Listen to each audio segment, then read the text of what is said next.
spirit of reconciliation, New Japan Tamashii would like to acknowledge the traditional custodians of country and their connections to land, sea, and community. We pay our respects to their elders past and present, and extend that respect to all Aboriginal and Torres Strait Islander people today. Sydney, your opening contest is a singles match set for 1 fall. And it has a 30-minute time limit. Introducing first.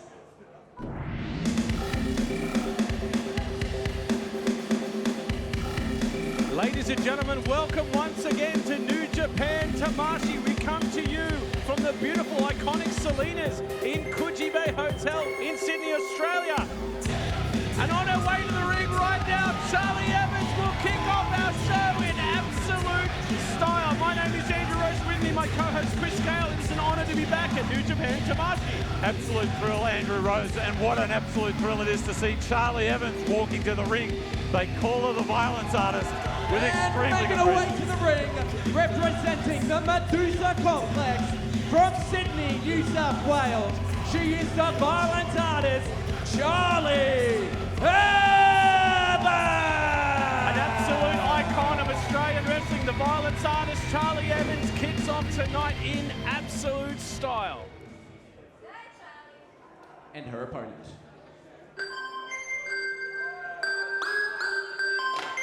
And her opponent is someone else who is hugely respected and loved here in the country of Australia. And that is the iconic arm collector herself, Jessica Troy, is in the building.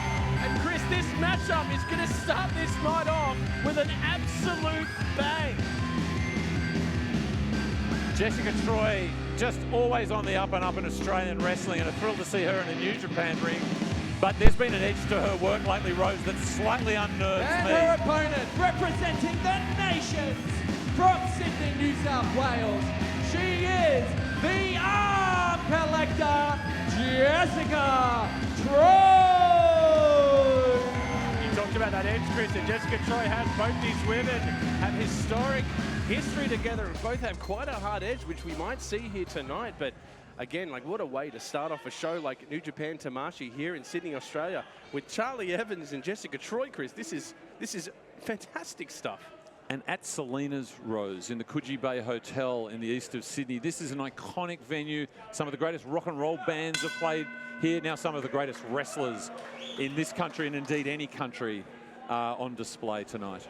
Great to have you back with us for Tamashii again. The growth of New Japan Tamashii here in Australia, the new leg of New Japan. We're proud to bring it to you and show you just how much great talent there is in the countries of Australia and New Zealand, down here in our part of the world. And we're starting off with two people that are highly regarded here in this industry. And Chris, we've seen some rivalries between Charli Evans and Jessica Troy. They consider each other sisters in a lot of different ways, but in that ring, they are competitors for life. And this is just a great example of what we have to bring here in Australia, Chris. And Jessica Troy's come out quickly against the ropes. And once again, Charli Evans is in trouble here with a flurry of strikes from Jessica Troy. She's taking control early, and we've got to watch the arm. The arm collector, Jessica Troy, has that nickname for a reason, as Charli Evans goes head first into the middle turnbuckle. And Jessica Troy's cooking with gas, Chris, with the double knees. That's a blinding start from Troy, Rose.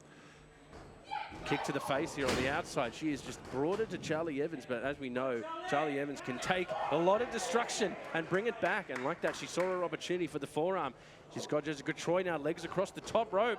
Look out, Charli Evans drops Troy on the back of her head. This could be a big win. Here's the pin, 1, 2, and a kick out before the 3 by Jessica Troy. Charli Evans regains the control here, Chris. I mean, what can we say about these two athletes that we haven't already said in a PWA ring on a PWA show? They're both icons of this country, and a great honor to have them here opening this show tonight. And an ideal forum from the Rose here at New Japan to build their international profile. We want the world to see the performers we have in Australia and New Zealand, and this is the ideal forum for it. Goodness me, and now Charli Evans giving some back to Jessica Troy off the ropes there. That chop into the forearm. Here's a pin, 2, and again a kick out by Jessica Troy.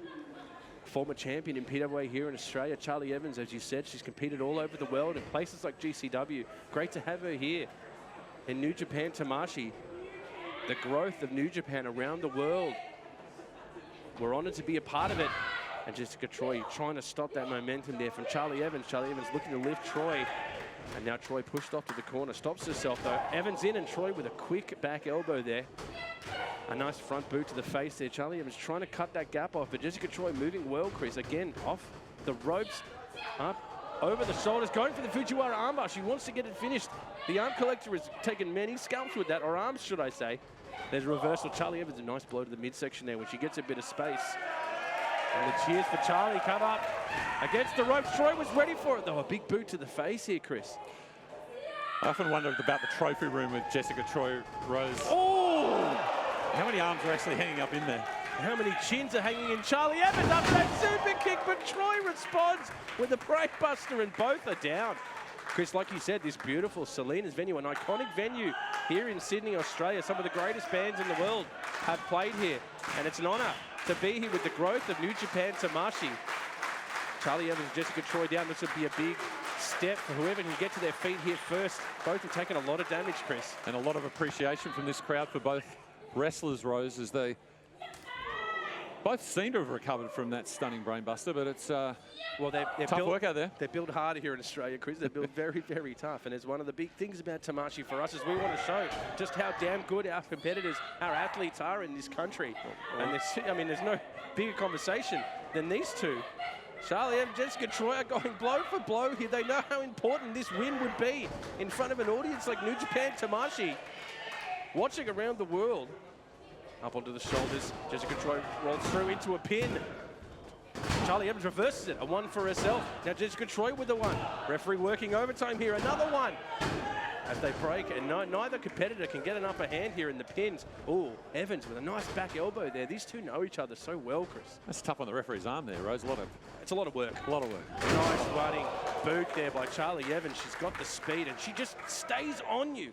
The fisherman suplex now. Beautiful bridge into the pin. Oh, and almost a three as Jessica Troy just stays alive. But Charli Evans is getting closer, Chris. She is deceptively quick, Rose, and throwing that fisherman suplex into that bridge was superb, but she's frustrated not to have got the pin, and she's probably ignored the opportunity to capitalize on Troy, who's gasping for breath right now. Both trying to get oxygen back in the lungs, but we've said this before about Charli Evans. She enters every ring she fights in with something to prove, doesn't she? And she just absolutely presents it to the audience every time. She has something to prove. She wants to show the world just how good Aussies are at this art form we call wrestling. Another chop into a forearm there. I love the continued aggression, like you said, Chris. Charli Evans has got to stay on Jessica Troy here and keep this going. Even though you're trying to get that oxygen back in the lungs, you've got to keep it going. This is dangerous now. She's got Jessica Troy up in a bad spot. Troy realizes it. She sees where she is. She's got to strike her way out of this, which is not an easy thing to do with someone like Charli Evans. Charli Evans keeps her footing here. But the headbutt has actually staggered both of them, Chris. Charli comes off the top. Jessica Troy with the boot there from the outside. Up onto the second rope. She goes through into a DDT! From the second to the top rope, a spinning DDT on Charli Evans.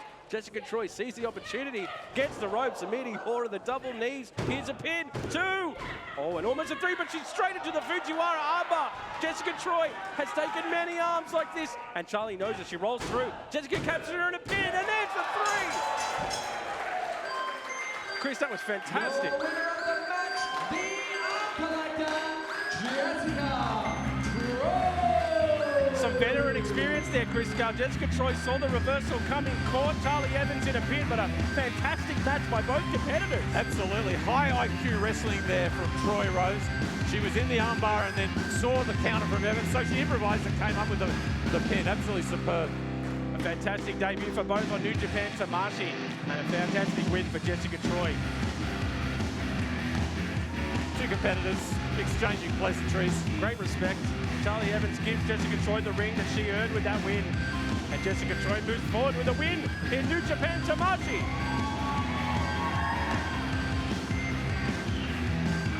The following contest is a tag team match set for one fall. And it has a 30-minute time limit. Introducing first.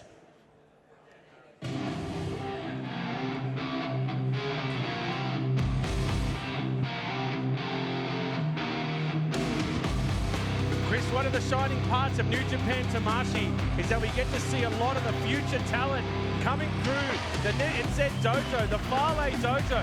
And these are two young competitors from that very dojo, Nikolai Anton-Bell and Jordan Alan-Wright. Making their way to the ring, representing the New Zealand Dojo at a combined weight of 164 kilograms, Nikolai Anton-Bell and Jordan Alan-Wright. Chris, two great talents. We've seen Jordan Alan-Wright in a Tamashii ring before. This is the debut for Nikolai Anton-Bell. I don't trust people with 3 names though. And their opponents. And this is going to be a big challenge for these two young trainees from the NZ Dojo. This is an iconic tag team, not just in this country of Australia, but known all over the world. The VeloCities, Paris De Silva and Jude the Dude London. They are one of the best tag teams this country has ever produced. And Tamashii, you're going to find out right now why they are known for this, Chris.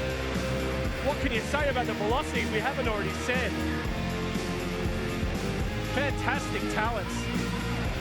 Just incredible representatives of not only PWA, their company, but the whole And at a combined weight of 143 kilograms, Jude the Dude London, Spartan Spirit, Paris and Silva, the VeloCities! You know them, you love them in Australia, New Japan Tamashii. You're gonna know how good these boys are, the VeloCities. They're an absolute blur of two human beings. And I tell you, Chris, Nikolai Anton-Bell and Jordan Alan-Wright, they're going to have a challenge tonight. Will they have the experience tagging together that the VeloCities do? I don't think so. Who does have the experience of the VeloCities in that way, Rose? I mean, they're telepathic in the way they operate. It's a very interesting tag match here. We're going to start off with Jordan Alan-Wright in the ring up against Paris De Silva. And we know some of the history of the VeloCities. A couple of years back being voted best tag match in the world, the VeloCities match with Aussie Open. And that was talked about all over the wrestling universe. It's the first lockup here between Jordan Alan-Wright and Paris De Silva. Bit of a stalemate here, but Jordan Alan-Wright, large boy, got a bit of tape up on the ribs there, Chris. I did notice that, Rose, and I mean, it sends a signal that could be an area of vulnerability, but who knows? Chris, a tag in here. Jordan saw like you said, he's trying to guard those ribs potentially. Nikolai Anton-Bell now in the ring. A young man here, only been about a year in the NZ Dojo, correct? And this is his first time wrestling in Australia, Rose, so we're getting our first look at this kid. I've heard a lot of good things backstage, but like the viewers are watching now, we're going to get a real taste of what Nikolai Anton-Bell is all about. He's going up against Jude the Dude London, a big challenge starting off. A technical master. He's strong though, you can see that. Some good ground ability here. Well, you can see the contrast in styles. VeloCities high octane, more strong style, which is certainly Alan-Wright's wheelhouse. And also in their garb, Rose. I mean, they're very basic, back to basics. Anton-Bell and Alan-Wright, I must say. You learn the craft before you learn your message. And the VeloCities message is one of greatness in Australia. Jude the Dude London at the moment being a little bit overpowered by Nikolai Anton-Bell with strength here. But Jude knows he needs to get him to the ropes, release that hold, gets the space. But look at that, the strength of Nikolai. But there's a kick out before even the one. Jude knew this was coming against boys larger than him. The VeloCities are used to this. They need to stick to their game plan, keep it quick, keep moving against guys who like to ground you. Yeah, past masters of using the size of their opponents against them, Rose. Yes, it's 100%. physics, it's leverage, it's geometry, all disciplines you have no idea about. Definitely have some physics and some geometry to me, but not the ones you'd want. A kick off by Jude. The Jude is straight away against the ropes. Nikolai very fast as well. Jude's caught him though. That's beautiful. Here's a pin. Oh, kick out at 2. That was impressive between Nikolai and Jude. They're both very fast, but Jude the Dude with a little bit more experience catches Nikolai in the over the top and rolls it into a pin. Now, both teams having a discussion now. Will Nikolai tag out? It looks like he's going to stay, Chris. Yeah, there was a bit of a stretch hat between Bell and Alan-Wright there. Rose was like an episode of Survivor there for a moment. Sounds like the best musical duo of the 20th century, Bell and Alan-Wright. I love their shows. They're tremendous composers. Oh, goodness. The ref goes to break there, but Nikolai shows his aggressive nature, something the NZ Dojo really brings out of people. Fale and that team over there really brings some monsters out of their training facility. And there was a quick tag there, I think, by Paris De Silva as he's off the ropes. I don't think Nikolai saw that as he gets flipped into the corner by Jude the Dude. Paris is the legal man. There was a tag there, and the referee saw it as well. Now Jude off the back of Paris, and this is the VeloCities we know. Oh. Nikolai to the outside. Jordan's now in the ring, trying to get involved. The VeloCities are caught in though. Double over the top. The drop toe hold into the drop kick. Wow! VeloCities have lit up this room, Chris. How quick was that? When they go, they really, really go. And then a change of pace here from De Silva as he now works on the arm and wrist of Bell. He sees that Nikolai Anton-Bell is kind of stranded now. Jordan took some blows in that last exchange. The VeloCities are now in their position. Jude the Dude London up on the top. He checks the roof. He's up that high. Oh, stop on the arm. He literally checked the roof to see if he could fly there. That's how high he gets when he comes off the top. I mean, there's a problem only the VeloCities need to worry about in a room like this, right? I believe when he dunks the basketball, he has to watch the ring with his head. A similar problem. Now, Nikolai Anton-Bell, they've split the ring here, the VeloCities. Jude the Dude is trying to keep him, but this is impressive by Nikolai. He has a fighting spirit. I'll give him that. He has fought his way out of a couple of blows here, but he's really getting a lesson in Australian tag team wrestling right now as Jude the Dude looks to do something off the ropes. Springboard into the cutter. Nikolai's caught him though. Almost finished him there. Oh, and Nikolai sent him straight through the turnbuckles into the steel post. Jude the Dude London goes shoulder first. Chris, that was dangerous. Paris sensed it too. The moment he hit that steel post, Paris went straight for him. A tag here now. Jordan Alan-Wright into the ring. And he's attacking a wounded Jude London, Chris. That steel post is unforgiving, Rose. It really is. I don't know whether you can see it all the time on your monitors. When he's in his corner, Alan-Wright, he is intensely watching this match. His attention doesn't waver at any point in time. Well, he impressed us at the first New Japan Tamashii show, and here he is once again. Even under rib strapping, he's bringing it all. And Jude the Dude very smartly tries to get that leg, get the leverage off. But Jordan is not letting go of that arm, and Jude the Dude luckily gets near the ropes and breaks that, because that was a dangerous hold, Jordan Alan-Wright. You got a great insight there to what Alan-Wright is trying to do, as you suggested, Rose. Get him off the ground and then really old school grapple. He's a pin.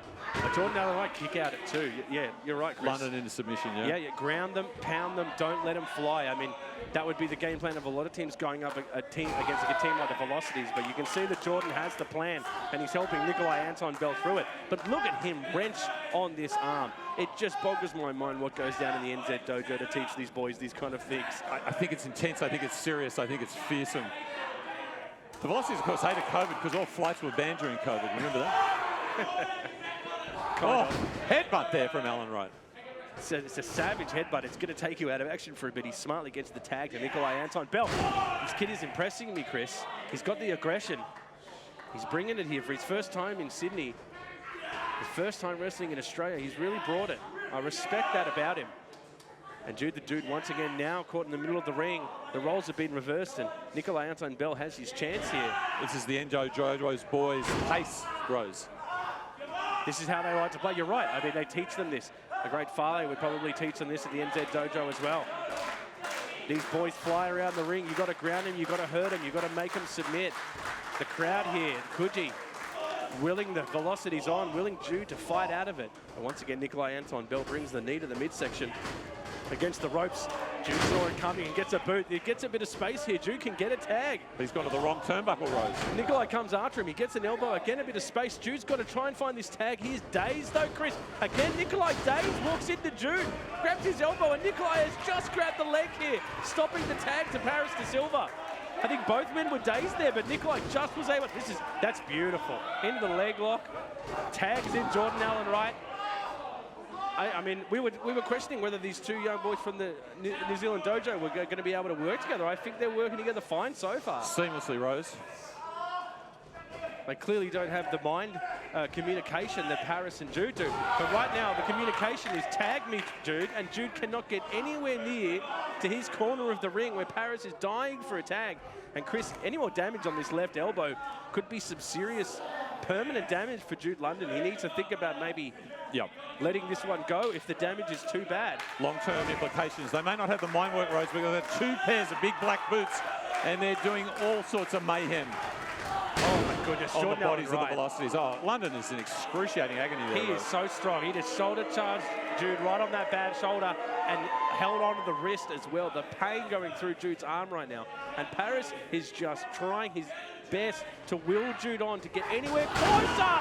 And Jordan Alan-Wright keeps doing this to Jude's arm, Chris. Here's a pin. Almost at mercy. But again, Jude kicks out at 2. What a soldier. What an absolute warrior to welcome more of this punishment with a kick out there. Again. Oh, and he gets a knee up that time. Jude saw it coming the 3rd time. Gets a knee out. This might be the space he needs. He's trying to whip him with the bad arm. Goes into a drop toe hold, which is very, very smart. He's shaking, feeling back into that arm, Chris. He just needs to get to Paris. They're literally meters away.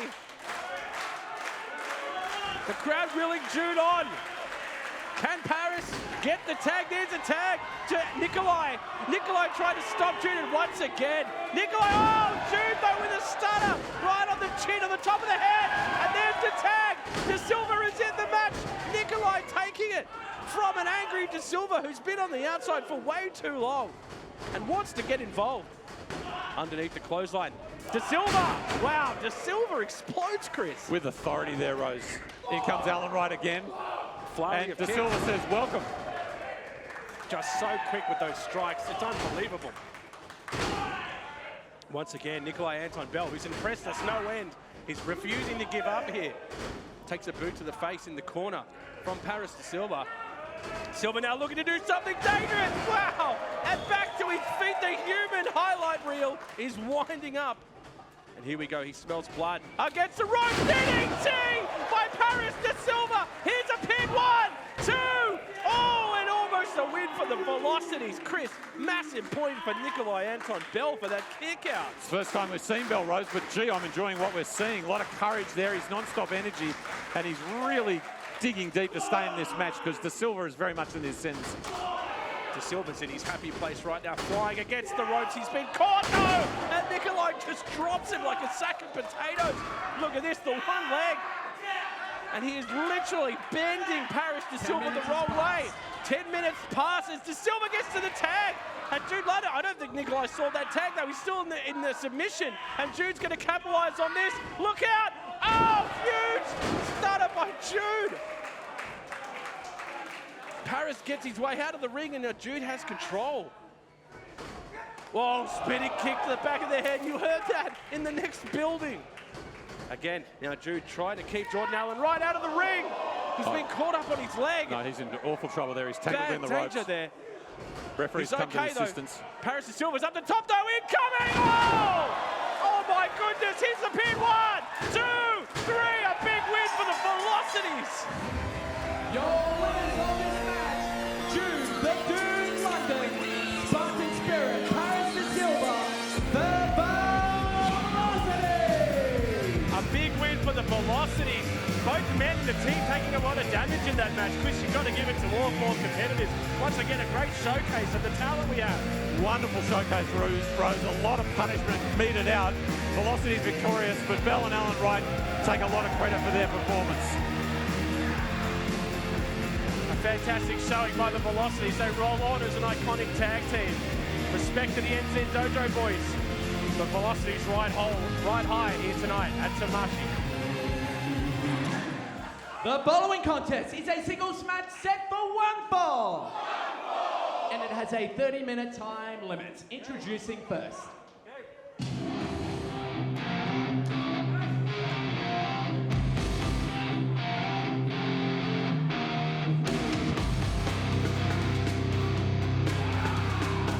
Another returning talent from the NZ Dojo, Chris, Jake Taylor. We've seen him before, and I'll be honest, he looks even bigger than the last time we saw him. Huge boy. Always love a top knot, Rose.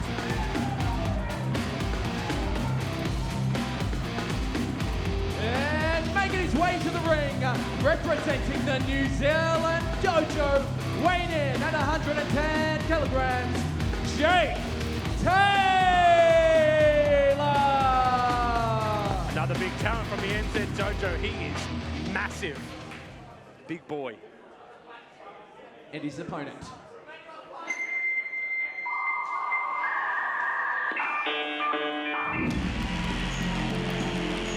And a member of SMS, a formidable faction here in Australia.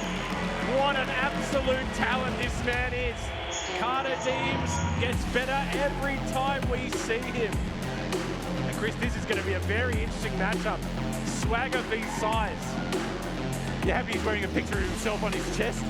Yeah, I respect anyone who wears their own merch. I agree. Like the singer from the Vines. He used to do it all the time. Hello to Craig Nichols, you're out there. Yeah, shout out to the Vines. Hurstful boys. Carter Deems. And representing SMS from Newcastle, New South Wales, weighing in at 105 kilograms, Carter Dees. And you can see the moment Carter Deems enters the ring, it's mind games, it's swagger, it's smack talk. He got straight in the face of Jake Taylor, Chris, and said, "You're in my house now." Justified arrogance, Rose, I think. Oh, I mean, he has the swagger for a reason. He's a dangerous human being. An MVP of one of our latest shows at PWA. Everyone's talking about Carter Deems. And Jake Taylor wants to stop that conversation right here. The question would be, who's more apprehensive to face the other one? Carter certainly doesn't show it, but he knows the size standing across him in that ring. But Jake Taylor's also very aware of the rumors, the talk about Carter Deems in this country, that he's going to come at you with a lot of swagger, a lot of talk. He's going to get in your head. A protege of the great Grayson Waller in NXT as well. He knows how to talk with the best of them. He's talking already, Rose. I tell you what, though, in introductions, Deems introduced from SMS, and those viewers new to PWA, it's a much-loved faction in PWA. Just to, will you stop? Just Everyone to clue hates you in on SMS. They're all about censorship and not having a good time. I think you're the only person in this country who makes excuses for SMS. And Carter Deems is already annoyed that he cannot overpower this man. How dare you say everyone loves SMS? Jake Taylor from Torquay, Victoria, which is part of Australia, Rose. I know you're not good on geography. Used to play our game Australian rules, but I think he was ruled too big for the oval. Oh, right. So he came to professional wrestling. Yeah. And we're very much the beneficiary of that, I think. They eventually hired him to be one of the behind goalposts. That's right. And again, Carter Deems needs to stop getting into these feats of strength against Jake Taylor, because it's not going to work. He got overpowered into the corner there, but then the classic Carter Deems flips him, puts him in the corner, hands all over the face, talking smack. I mean, you've got to be careful as someone straight up and down the line like Jake Taylor against someone so unpredictable as Carter Deems. But Taylor looks like someone who lets his wrestling do the talking, and I guess Deems lets his talking do the wrestling to a degree. Two very different approaches to greatness in the ring. And that's why this was such an interesting matchup for a lot of the Tamashii fans here tonight to see how these two personalities would face off. Carter Deems doing what we expect so far. Jake Taylor playing his cards a bit close to his chest so far, but one thing we know, he has a hell of a hand of power, and that's exactly what he just showed there. Explodes on Carter Deems. And I mean, Chris, look at this guy. Oh, he has a future, right? He exudes big man style, Rose. He really does. And on behalf of all the big men out there, I want to say thank you, Jake. Goes to pick up Deems. Deems smartly across the back, though. Grabs the arm, wraps it up. And like we said, Carter Deems usually works in numbers in his faction, SMS. They've dominated PWA and Australian wrestling, but they work together mind games. He's out here on his own tonight against Jake Taylor, and he has to be careful not to make the mistake with this crowd. He does this sometimes. The smack talking to his opponent turns into smack talking with the crowd, and he can get distracted from the game plan. You're correct, Rose, and you so seldom are. It's really been an issue for Deems. He just can't resist. You can see again, he's already engaged. This gives the chance for Taylor to recuperate. Sure, he gets some cheap laughs. Yeah, everyone's having a great time, but he's not focusing on the huge man that he has an advantage over right now. And once again, he goes to strength. This is where I think Carter makes the mistake. He's too big for his boots sometimes. He's big eyes, and he can't lift up a man with arms that big. Still, let's not forget, Deems has been to the Fale Dojo, the New Zealand Dojo. That's true. He has experienced this firsthand. That's true. Oh, my goodness. And I think he's just straight back to the dojo with that. Yeah, that's right. He just experienced firsthand Jake Taylor's vicious chop, and it brought back memories, not all of them fond, I think. I got to say, I'm a fan of Jake Taylor. I just like the way he approaches a match. You see so many people get caught up in the mind games of Carter Deems, and so far, he's a rock. Oh, he's in the zone, Rose. He's not distracted. He's on foreign soil, and it doesn't seem to faze him in any way, shape, or form. Which makes him a very dangerous person to keep an eye on in Tamashii. But that suplex by Carter Deems almost took the wind out of him as well. It was that big. Into the armbar, and again, he's showing it up to the crowd. But he really is a character, a personality, Carter Deems. I see huge things in the future for both these men. And now in a position Jake Taylor's probably not used to, being grounded with another competitor over the top of him in control. He's not used to that, I would say. He needs to find a way out of this submission. Again, the training of the Pro Wrestling Academy and the NZ Dojo, and Nui Pro as well in Newcastle, where Carter Deams hails from. All incredible training facilities that put these athletes together, and that's why we have a New Japan Tamashii.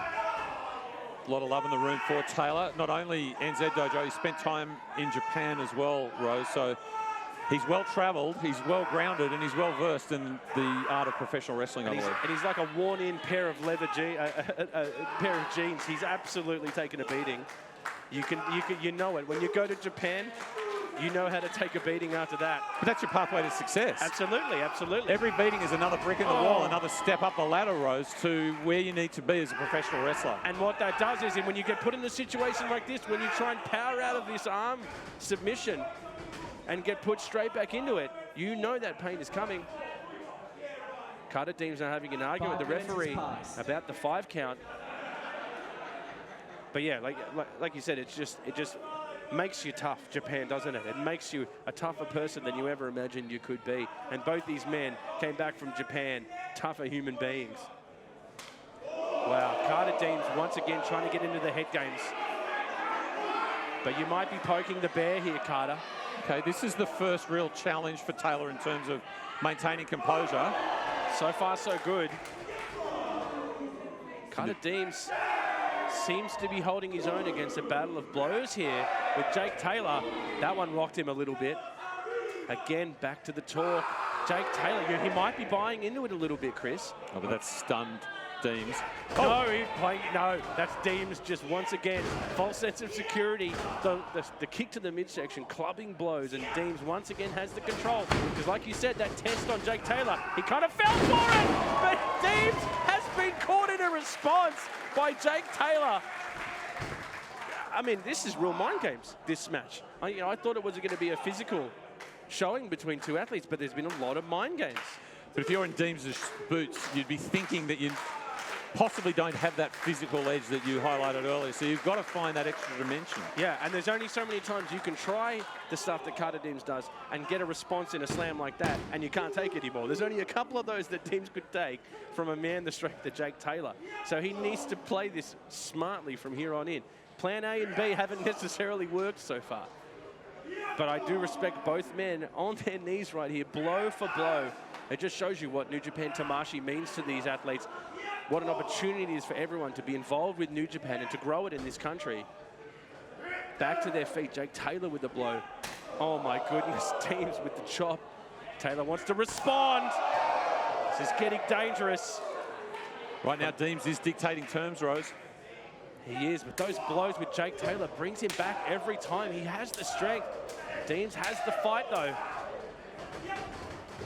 Against the ropes, underneath the blow of Taylor, but Taylor turns with a left arm clothesline. That flips Carter. He cannot get the pin, though. That was the damaged arm that he had to use there. Taylor clutching his left wrist there, Rose. Well, that clothesline, great thinking on his feet there to turn into a left-hand clothesline to take Carter out. But he cannot get the pin. He's literally trying to slap Feeling back into that left arm. Look at that. He can barely get Carter to his feet. He has to do it with one hand. But we've got to keep an eye on that left hand for Jake Taylor. See, it's going to hurt everything he does now. Can't get the leverage. He's a power player, and he's lost one of his lifting instruments. That's right. One of the levers is incapacitated, at least for now. He's trying to convince himself. He's trying to shake it out. And he's doing it with one hand, Chris. Holy crap. That was a body slam with one hand. Here's a pin. And almost a 3. Chris, that is it. Have you seen that before? That's magnificent strength there from Jake Taylor, Rose. Oh, wow. Imagine if you had 2 arms. It would be all over. But again, Chris, he gets that advantage. He gets the near 2 count. And again, he's grabbing that wrist. There's more pain every time he inflicts damage on Carter Deams now. And Carter Deams, whether he's conscious enough to realize it, must know that that's a weakness now. And when he cannot get any leverage. And Deams knows. Deams must know. He kicked the left arm there briefly. He's getting the space. He sees Jake Taylor grabbing the arm. He goes for the head, though, running boot. And that might have knocked Taylor senseless. Deams now sees an opportunity. Deams is struggling too. Both men here are taking some damage in this match. He can barely get up the ropes here. It looks like me trying to get upstairs in the morning. He's taken him too long, though. Jake Taylor's been able to get back to his feet with a huge chop on Carter Deams, and you can see the look on Deams' face. That is pain right there. Now Jake Taylor going up a place he's not used to. A man this size shouldn't be up this high. He's got Carter Deams in a dangerous position. Is he looking for a superplex? Carter Deams, shot to the midsection, that's the bad arm. Deams has caught the bad arm. Up on the top rope, this is a very straight spot. He falls through though. That was kind of smart by Jake Taylor to get away from that arm grab, but he's now got his legs tangled up, and Deams, oh, with a double boots off the top. Right to the scon of Jake Taylor then. He is very groggy and lying prone now on the canvas. This is Deams surely up top. Look out, Deams with a huge splash off the top. That's got to be it. 2, 3. Oh, what a kick out. Chris, I thought that was it, and Jake Taylor kicked out. But Deams smartly goes straight up against that bad arm again. He knows it's in pain. He's got Jake Taylor in a bad spot. Jake Taylor needs to get to this rope right now, but Deams locks in the legs and grounds him, and that is all she wrote. Deams with a submission win.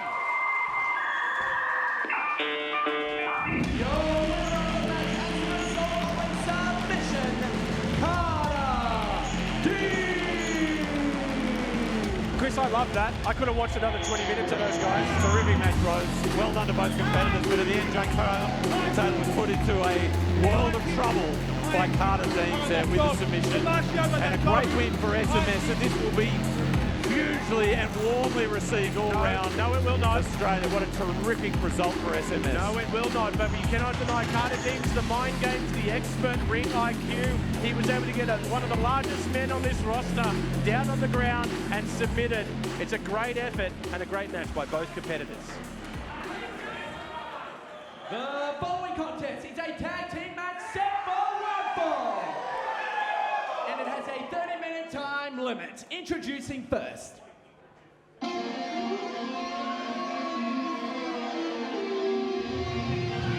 Now we get to feature someone from the Pro Wrestling Academy, a green dingo, coming up through the Australian ranks. This is Viktor Langaz, and Chris, Viktor has impressed us greatly in the last few months. He made his PWA debut in this very building, Rose, and now here he is tonight at New Japan Tamashii. And he's going to be tagged up with someone from the NZ Dojo, who has a lot of fans in the audience here tonight. A lot has been said about him. He is a large, dangerous man. This is Richard Mulu, and the crowd come alive. All hail King Richard, Rose. Richard Mulu, Viktor Langaz are in the house. I think I prefer King Mulu. But this is interesting. A trainee from the Green Dingoes, the Pro Wrestling Academy here in Sydney, Australia. And Richard Mulu from the NZ Dojo. Apparently there's a lot of family from Campbelltown who came out to see him tonight. And making their way to the ring, weighing in at 250 kilograms, Viktor Langaz and Richard Mulu. A very interesting mix of styles and training here with these two men together. I'm excited to see what they're going to do together. And their opponents. But I tell you, Chris, we've talked about tag team chemistry. And these two men in the ring right now are going to have to come together very quick and very fast, because there is no other faction in the country of Australia with more chemistry than the Nations. And we are about to see two of the members right here. Hoffman and the rapscallion Mick Moretti are in the building, and the Nations are not to be messed with.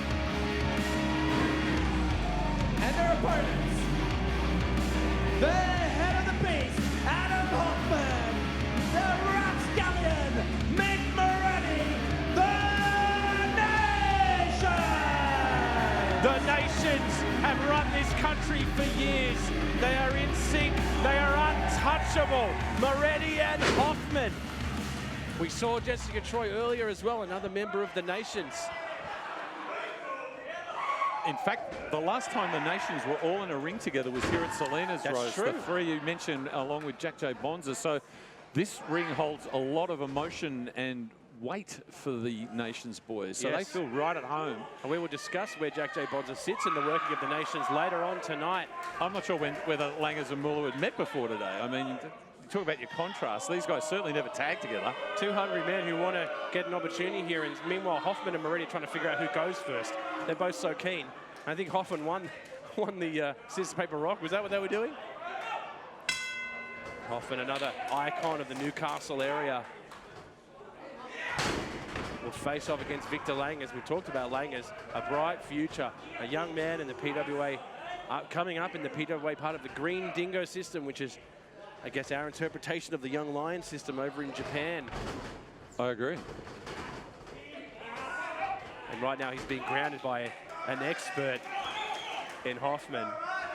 And Madam Hoffman has just been one of the pillars of Australian wrestling since you and I got involved, and it's never changed. That stomp almost took Langaz's head off, and he knew it till he got out of dodge real fast. I credit Langaz for being here tonight, Rose. A week ago at a PWA show, he and the Tuckman took on the Bullet Club in Bad Luck Fale and Jack J. Bonza, and it was short and it wasn't very sweet for young Viktor, but here he is now, and he's got Hoffman tied up, but not for long. I don't know what's more amazing, that he's still standing or they let him into the venue tonight. I heard he's been up to some trouble here before. Langaz right now being overpowered by Hoffman, overthought by Hoffman. And Hoffman wants to see greatness from him. He's saying, come on, Green Dingo. He wants to see greatness out of these young competitors. But in a world like PWA, in a world like Tamashii, it's going to be beaten into you. Here's an expert pinned by Hoffman, a kick out at 2. Yeah, he doesn't want a cakewalk, Rose. He wants to see the talent and actually be challenged. And it's to Hoffman's credit. Say what you will about the nations. There's a certain honor and dignity about the group. Absolutely, there's a loyalty there. They've helped build the industry in this country to the point that now New Japan Tamashii is a reality, and that wouldn't be here if it wasn't for people like the nations doing what they do. Now Langaz against the ropes by Hoffman. Langaz has the strength there against Hoffman. Great knee strike there from Langaz. Beautiful. Look at that hip toss there. He's definitely got great form, Langaz. Look at that. Beautiful stuff. Oh, he could jump for Australia. He's got great hops. And Hoffman's a little bit surprised, but almost there's the Langaz I expected. And Moretti looking at him going, what the hell, Hoffman? And there's a tag. And now things get interesting. We saw Moretti headline the first Tamashii show against Ishimori. What a match that was. But the rapscallion, the top of the food chain, pure walking chaos, this man. And he immediately got in the ring to fight Langaz, and Langaz immediately is tagged in King Mulu as Richard Mulu makes his way in. Half of Campbelltown lose their mind, and Chris are about to get Mulu v Moretti, and Moretti looks a little bit worried. Yeah, he's doing a little bit of... He's actually blown himself up there if you can do that. Chest bumping. Yeah. Okay, yeah, this is not going to work. This is not going to work at all. And right now, Moretti's going through 5 different plan Cs that he could possibly do here, because Richard Mulu has stepped into this ring like a brick wall. And this crowd love him. I love Mulu. Look at this. Whoa! Yeet! I mean, the supporters here, there are the Samoan flags and the banners. The first Tamashii show was after Samoa had just qualified for the Rugby League Cup World Cup final, Rose. I feel like they just won it. Look at how many people are going crazy here. Oh, in their minds, they did win it. He's a pin by Mulu. He's tossed Moretti around this ring. Moretti kicks out at a 1, though. Moretti, one of the greatest stars in this country. Last year, held 5 championships at once. Had that great main event with Ishimori. And now here tagging with his brother in the Nations against 2 men who are impressing so far. And look at this communication between Mulu and Langaz during the match, but it's too late to be doing that stuff. The Nations will read that very quickly. Moretti with 1 blow and regrets his entire life choices. Yeah, the Nations tag knowing already what they're going to do. There's no need to describe what they need to do. This is the inexperience of Langaz and Mulu, and as Mulu, the referee is tossing Mulu to the side. Mulu had to be sent to the outside, that he was not the legal man. Moretti used that to his advantage, and now he's able to corner Langaz.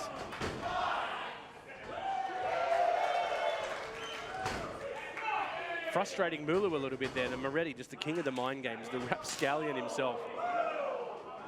Not only will he beat you physically, but he'll make you feel silly in your matches, and no one likes that. Yeah, you hate to go home and say, how'd you go? He goes, I was beaten and embarrassed. Langaz just dropped on his back by Hoffman. Here's a pin. 2. Good effort by Langaz to kick out at 2 there. Not only is it his chance to shine, but Mulu's as well, and Mulu's waiting. Perched on the apron, waiting to be tagged in. I love Langaz's endeavour, but I'd just be looking over in the corner of viewing Richard and goes, that's where I need to be right now. And he's just a world away from that. Right now he's pinned in the corner against the Nations. A quick flip of the bird by Hoffman. Classic Nations antics. Moretti underneath, grabs the ankles. Langaz in bad spot. Over the top rope, and now Togo, Mick Togo. This is beautiful by the Nations. They hurt you and they make it look pretty in the process. And there's the contrast, Rose. There's the contrast in the way the two teams are Here's operating. a pin. A kick out at 2, a slow pin there. They were 5 minutes has passed. too busy celebrating that beautiful move there. By the way, it's an Australian tradition to show disrespect to loyalty, as Hoffman did with the bird there at King Richard. That means we accept you. Oh, a nice toe tag there as Moretti extends the foot and Hoffman tags the boot. Langaz in a lot of trouble here, Chris. This is a real test of his resolve. He has taken a big beating. He has a pin. Wouldn't blame him. He does kick out. Wouldn't blame him if he didn't, though. He's taken a lot of beating.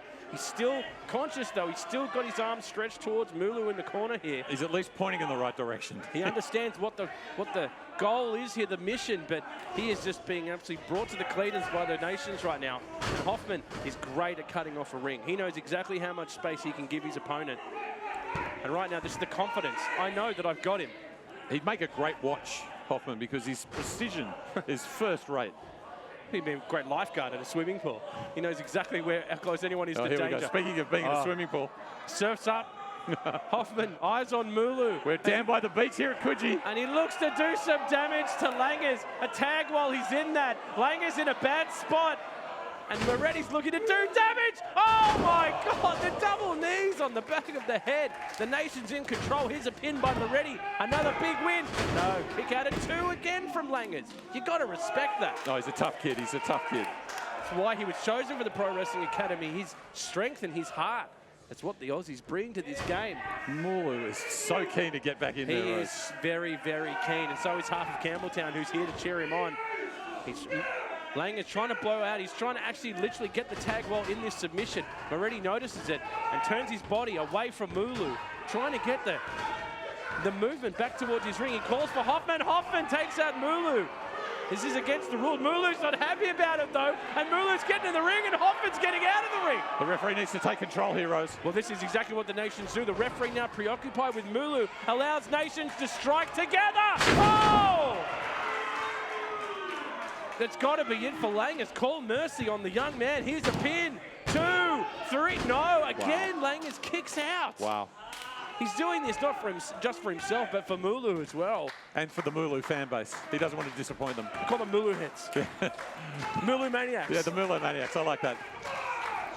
Again, Langaz caught in the corner. The Mulu maniacs are warming up. They want Mulu back in this, but the Nations are going to do everything they can to keep that large man not involved. That chop actually hurt Moretti's hand. I tell you, the Nation's doing such a good job here. I'm concerned that King Richard might catch a cold. He's been so isolated out there in his corner. He's now pacing up and down. Beautiful weather here in Coogee, mate. He'll be fine. And again, Hoffman just talking crap to Mulu, but that distraction allowed Langaz to get a boot up. It's not much, but it's a little bit of space. Now an elbow. Another one to Moretti. Langaz can smell the tag. Oh. He goes for it, but Hoffman catches him. Oh. They are fingertips away as Hoffman throws Langaz back. He rolls under, and there's the tag. Mulu is back in the match, and the big man rides again. Both lights for Hoffman and Moretti. The big man in the corner. Squash goes Moretti. Squash goes Hoffman. Lord help us, the ring is shifting by feet. King Mulu is running the ring. And Hoffman now is dangerous. Samoan drop.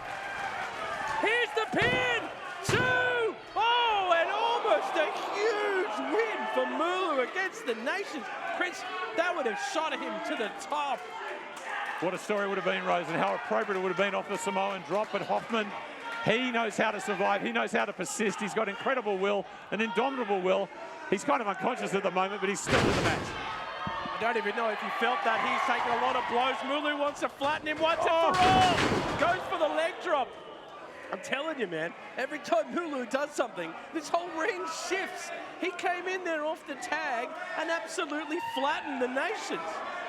That's hurt Mulu. He's right knee, not as stable as he'd like. No, and you know, a tree that big, if you knock the roots out of it, it's going to be tough to move. Here's a tag. Langaz getting back in the match. Got to give it to him. Oh, sidewalk on Hoffman. Yeah, look, I'm not sure that... He's telling Langaz to do something there. They're working this out as they go. He told him to do the leg drop. This would be a huge pin for Langaz. It's not smooth, is it? Broken up by Moretti with a kick on the one there. I mean, there's some teething. Clearly they have not wrestled together. They need to communicate, but they're getting it done. Mulu calling the shots, telling Langaz to drop the leg. Almost getting the win, but I'm telling you, you cannot ad-lib forever 10 against minutes has passed. the nations. They have plans on plans on plans. And Langaz needs to not get distracted by the unlegal man in Moretti. He needs to focus on the legal man, Hoffman. And like that, they saw it coming. Hoffman moves Langaz into the corner. A kick to the back of the head from Moretti. Here comes the tag, and here comes the nation. Look at this, Drew. That's the nation's bomb! Oh, nation's bomb by Moretti. Here's the pin, 1, 2. Oh, and Big Mulu breaks it up. The only thing that saved him in the match right there, Chris. Hoffman made another mistake.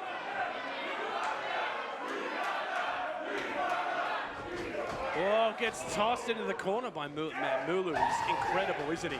What a man. This is coming in our direction, Rose. Look out, incoming! Oh, they both move! Mulu takes it to the chest. Now Moretti trying to trip the leg. That's a big tree to chop down. Mulu's not having any of it. Hoffman now coming in off the top. Kicks to the side of the head of Mulu. And now a boot to the face by Moretti. And Mulu's been literally sent out the ring. This doesn't look good for Langaz. Langaz in trouble now. Rolling through. Moretti's now caught him. Oh no, this is another nation special into the stop! Oh my God! Huge pin, and that's gonna be it for the nations with a 3 and the victory.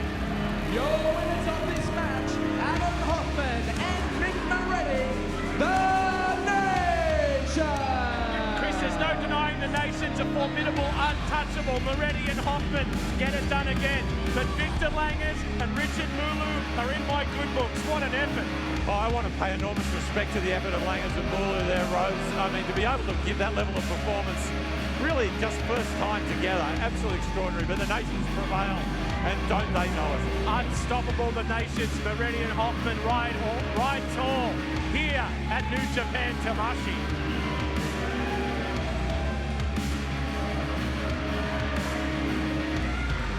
The following contest is a tag team match set for 1 fall.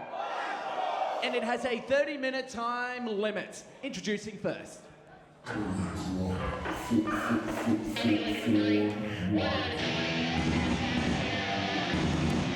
Chris, the seismic shifts and changes that have happened in Australia since Tamashii have come to town. This man has a huge hand in what has gone down. The leader of the Rogue Army, a new arm of the Bullet Club, with Jack J. Bonza standing here. And what an arm it is, a formidable, massive arm. Can you believe it? Jack J. Bonza in the Bullet Club colours is something I never thought I'd see in my life, Chris. Can someone tell Bad Luck Fale it's a no-smoking venue, please? Probably a man after my own heart. I'd die for a cigar right now. But what can be said about Bad Luck Fale and what he's done for New Zealand wrestling? And the same for Jack J. Bonza, a part of the nations, now a member of the Rogue Army in the Bullet Club. He has done so much for Australian wrestling, these two men.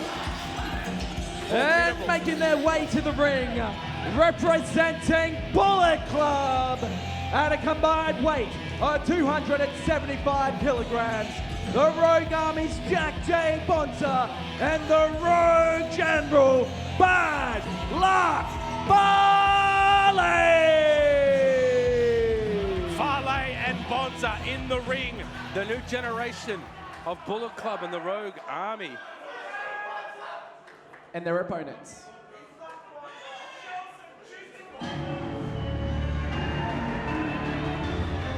And they're going up against another group that have turned heads, wowed people, and frankly changed big parts of this industry over the last year. The United Empire are in the building. Kyle Fletcher is here. One half of Aussie Open and a member of the United Empire. And with him, Aaron Henare. Chris, the United Empire, men from all around the world who have come together and started a formidable force under the guidance of Will Ospreay after leaving chaos in New Japan formed the United Empire and have become one of the most talked about factions in the world. Chris, right here at New Japan Tamashii and Kuji, we're about to get Bullet Club versus the United Empire. This is big. It's incredible, Rose, and United Empire making such a noise in New Japan. I tell you what, Fletcher and Henare, they look prime for this. They're ready to go. It's great to see Henare in Australia at a Tamashii show. And they're dressed for the occasion as well. I mean, this is on And representing the United Empire at a combined weight of 205 kilograms, Kyle Fletcher and Aaron Henare.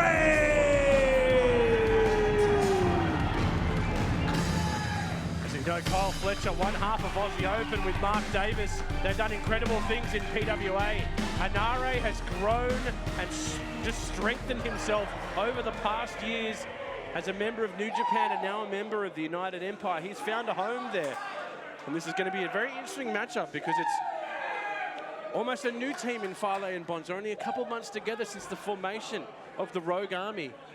And Fletcher, not normally with his normal tag partner, Mark Davis. We'll see how Henare and Fletcher match up. But everything we've seen from the United Empire, from Ospreay down, has been world class, top class. I mentioned we saw Fale and Bonza last week advance in the PWA Tag Team Premiership, Roads. That's right. But they are new to the tag game as a team. You heard that right. The PWA Premiership has the Bullet Club in it. I know. The ascension of Bonza to the Bullet Club at the UNSW Roundhouse last year, Rose, and the Bonza versus Takagi match. So it was, my stomach turned, I have to say. I mean, Shingo Takagi and Bonza is an absolute classic, but the joining of the Rogue Army of Fale offering Bonza a spot has not only changed and strengthened the Bullet Club, but it's changed Australian wrestling. It actually showed up on the Richter scale. It did. You know, it was the Andy reported. Richter scale. People thought there was an earthquake in Kingston and Sydney. Andy Richter thought it was huge news. And we're going to start off with Henare against Fale here. Look at this. This is exciting stuff. Henare, he's got kicks, he's got punches, and Fale has size. He's going to want to grab you, wrap you up, and smother you. Henare is going to want to move, finesse, and strike here. Again, underneath. We've seen a number of the wrestlers who've been under the tutelage of Bad Luck Fale already tonight, Rose, and he is the template for what the NZ Dojo stands for, isn't he? He really is the pillar, the guiding light, and also the taskmaster that puts everyone in the shape they are. Henare. His background, by the way, Fale, his time in New Zealand, and in his early days he played rugby union. He was the second row. And another great from the NZ area in Henare. Just the talent, the size. It's not just, let's say this, it's not just the talent that comes out of New Zealand. It's the sheer size. That's right. Isn't it? That's right. They build them big in New Zealand. It's the sheer body mass that's happening out there. Oh, and Fale invites Henare to hit the ropes and takes him straight to the midsection points. It is the brains of Fale that gets him so far in this industry. He knows who to work with and how to build an army. And the Rogue Army is going from strength to strength. We did see Luchi, another member of PWA Australia, join the Bullet Club at our last show. And again, ripples through the industry. That absolute bastard is now part of the Bullet Club. And I'm for one, I'm glad he's not here as Fale just clean ran through Fletcher and Henare. That's insane. It is, but it took a little bit out of Fale. He's, again, sort of feeling for his ribs. By the way, I believe that when New Zealand Prime Minister Jacinda Ardern resigned, she said, I get a chance to watch more Aaron Henare matches, and she'll be thrilled about this.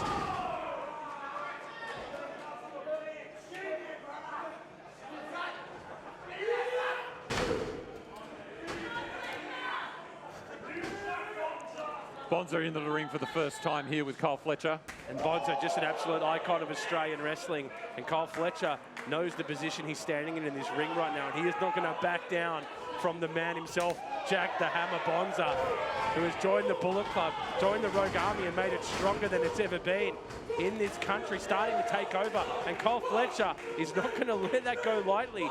The United Empire, and just what a year Aussie Open have had all over the world. You turn on your television, they're in another country competing for a belt. It's been incredible to see them all around. New Japan, AEW, they have not stopped. And Fletcher's in control here with a pin. Kick out by Bonza. Bonza is an absolute thick man of a tree as well, just like Fale. Yeah, the United Empire, they are a global sensation, and Aussie Open a huge part of that. I'm thrilled by Kyle Fletcher as a wrestler. Bonza less thrilled by the chop there.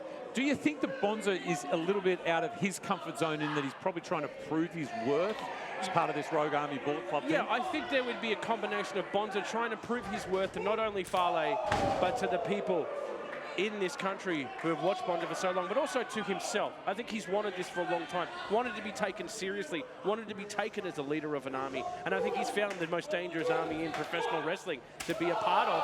And I think it's an exciting change. Most importantly, it's a dangerous change because it's a very volatile situation with Bullet Club starting to infect Australian wrestling. And like that, Fale grabs the legs of Fletcher, gets the space. Bonza attacks Henare, and the Bullet Club once again back in control and looking strong. Fale now has Fletcher on the outside, Chris. That's dangerous. Yes, I love it. He doesn't just disrupt the match.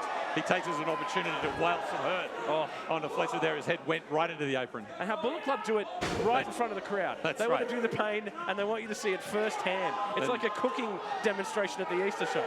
Bonza echoes the punishment as Henare's head goes into the apron. And Fale saying hello to a couple of the fans there. I think a random fan just chopped Cole Fletcher. I think there's some Fale fans in the front row who are getting a little bit too involved. I think Fale loved it, though. We don't like to see that, Rose. I think he invited it. That's the Bullet Club for you. And now Bonza once back in control with Cole Fletcher. Off the ropes. Elbow drop by Bonza as he's in control. They're playing this their pace. Here's a pin from Bonza. Kick out at 2. Fletcher stays alive.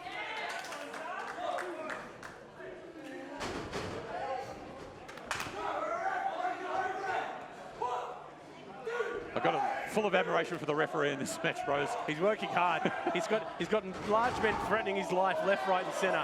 And he's still keeping order. I said I hope he's been paid double, but I think he should be paid triple time for this. Fale just took out Henare again. He's very smart in knowing that the chemistry between Henare and Fletcher might be strong, but not as strong as they can say it might be with Davis. So he's separating these two men as much as he can. Yeah, any opportunity to strangle the life out of the match. And like we saw with Fletcher in Aussie Open doing that iconic tag match against the VeloCities, who we saw earlier this evening get a win at New Japan Tamashii. There's just two of the most incredible tag teams this country's ever produced, and it makes us proud to see Fletcher and Davis all over the world, representing not just the United Empire, but Australia as well. Bonza, not as much with his actions with the Bullet Club, but still, he's one of ours. And look at this, Bonza now going for a submission on Fletcher. I feel like what you were talking about, Chris, about Bonza wanting to prove something. He definitely is going into every match now wanting to send a clear message. And the message is, I run this place, and if you don't agree, I'm going to hurt you till you do. And Fletcher now in a really bad position. Fale stalking the ring, stopping Henare from getting close, but it's also keeping the referee away from seeing a tap. Bonza, though, smartly cut off the ring. See how quickly Bonza put himself between Fletcher and Henare there, stopping the tag. Henare is furious on the outside, Chris. He wants in. Well, he'd be frustrated that Fale just told the referee what to do, and the referee went and did it. You going to disagree with that, man? Just take a quick look at how big he is. You going to tell him no? I've just included him on my will. If he wanted to eat my breakfast, I'd give it to him. I'm giving you my house just in case. I hope he likes pancakes. As Bonza keeps the blows going to the back. And Henare's furious. What the hell is Henare doing? He's literally grabbed the water from the crowd and he's thrown it on the competitors. He's so mad that he was not allowed to get tagged into that match, and that Bullet Club is clearly controlling the flow of this. They're almost dictating what the referees should be looking at. This is not right, Chris, and I agree with Henare's rage here. But it's a perfect opportunity for Fale to strangle Fletcher up against the rope. Fletcher was just straight choked on the bottom rope. That is an illegal move, and this is classic Bullet Club. Here's a pin, not like this. It cannot end like this. A kick out before the 3 by Fletcher. And Henare is furious. He wants in. He just literally turfed the whole water at Bonza during the... I've never seen that in my life. People in the front row questioning their choice, Rose, with an enraged Aaron Henare. Your beverage is in peril. Bonza is literally staring darts through Henare on the outside now. It's almost like he wants to teach him a lesson, but also doesn't want to get close to the man. And right now, he keeps wanting to get Fletcher up. Fletcher smartly using his own body weight to stop that lift from happening. Bonza can't get it done. Back to the blows he goes. But when you get the Bullet Club United Empire in the ring in any context, Rose, it extends beyond the 4 protagonists, doesn't it? Absolutely. Every match is a statement about ascendancy in New Japan. And you just know the battle, the struggle for power and position these two factions have in New Japan now extends to Tamashii. And the reversals by Bonza and Fletcher. Two Aussies that know each other really well. Oh, Fletcher drops Bonza with a huge suplex. You do not see that often. And Bonza is hurting. He immediately reaches out for Fale. He gets the tag. Fale in the ring. Can Fletcher get to Henare? He's so close. But Fale just gets there in time and stops it. And once again, Henare is ropeable. Fale gave a bit of a shimmy to the crowd there. He's a bit of a showman in his own way. Oh, yeah, he's got flair. Don't be confused by the sheer size of the man. I tuned in last week and saw him give a shoulder charge to Chucky. That was just unbelievable. I know, and he's shortlisted for Dancing in the Stars, the next series in New Zealand. Now, there you go. Fale on Dancing with the Stars would be huge. Fletcher had a huge kick to the face there. All against all the momentum. Fale hits the ropes. Fletcher with the kick, and now he has close. Henare's begging for the tag. He's close to the tag. There it is. Henare's in the match. He wants pain and takes it to Fale with big blows. Henare, I've never seen him this furious. He's came all the way to this country, and Bullet Club are keeping him out of this. He wants in. Underneath. Here come the kicks, the strikes by Henare. Picking apart the big tree. Oh, no. What's he going to do? He's not going to lift up Fale, is he? Oh, no way. No way. Oh, he's got one leg up. Is he going to do this? No way! He literally got Fale off his feet there. No way. That's crazy. Unbelievable. What a magnificent attempt, though. I love his pluck, Rose. And like that, Fale picks him up like he's a lawn dart. Off the back goes Henare. He's got great strikes, Henare. Right to the solar plexus there of Fale. I'm sure that's a body part. Comes into the corner, but Fale's caught him. He's got a mean look in his eye. He's looking to do the spike. He goes underneath the spike by Henare. Spinning kick to the head of Fale, and he's almost off his feet. He's rocked. He's shaking. In comes Henare. A huge knee to the face. This is great stuff by Henare. Oh, my God! Henare just picked up Fale in the middle of the Tamashii ring. That should not be physically possible, Chris. You can take me now, Rose. I've seen it all. Unbelievable. A tag to Bonza, a tag to Fletcher, both men hurting after that. Henare's done enough damage to himself than he did to Fale. And now Bonza and Fletcher strikes, and Fletcher getting the best of Bonza in the striking. Trying to get him off the ropes. Bonza holds it, gets a chop for his troubles. Now this time reverses it. Underneath the clothesline, Fletcher. Huge shoulder charge by Fletcher. He's going here. He is woken up. What a talent Kyle Fletcher is. It's incredible to think about the future he's going to have in this industry. And right now he's got Bonza in a tough position. Bonza is doing everything he can to stop this from getting locked in. A big back elbow. Fletcher takes it right to the side of the head, and another one. Can't take many more of those. There's a third. And Bonza, oh my God. That was brutal. And Fletcher holds on. Refuses to let go of Bonza. What the hell? Bonza off the back now. How is Fletcher doing this? Rolling through Bonza. Oh, Bonza gets the pin, though, rolls it into the submission. No, he's got that leg bent backwards. Fletcher is not facing towards his corner. He's got to get to a rope. That's the nearest one. It's good turning here. Henare trying to get the fans here at Tamashii behind Fletcher and the United Empire. A kickoff by Fletcher. Get some space, Chris. Wonderful work by Fletcher there, Rose, who's able to spin that in the right direction. He's hurting, though. Oh, drop toe hold into the middle turnbuckle, though. And we see this by Bonza. Rolls his opponent through. Rolls his enemy. Fletcher now sees the brainbuster coming. Oh, and gets a suplex of his own. That has rocked Bonza. It has. That's rocked him to his core. Holding on to the rope. Fletcher feels momentum. Would be a huge win to get one up on the United Empire. The land grab that is Bullet Club of United Empire. A flying boot by Fletcher. Again goes back to the arm. Wants to land this move. Oh my goodness. How hard is it to keep a man like Bonza up like that? Henare trying to stop Fale. But Bonza now getting control. Henare's in the ring. Oh, low blow by Bonza. Hey, the referee saw it. Henare turned the referee at the exactly right time. Oh, the referee has called it. It's a DQ. The referee turns and saw the low blow by Bonza. That was a genius move by Henare to turn the referee and see it, and Bonza is furious about it. This ain't finished, Rose. Bonza feels like he was robbed, even though he cheated at a spinning kick by Henare. Brings justice back to the scene. Well, a big win. Your winners of this match as a result of a disqualification, Kyle Fletcher and Aaron Henare. I'm going to get you. I'm going to get you.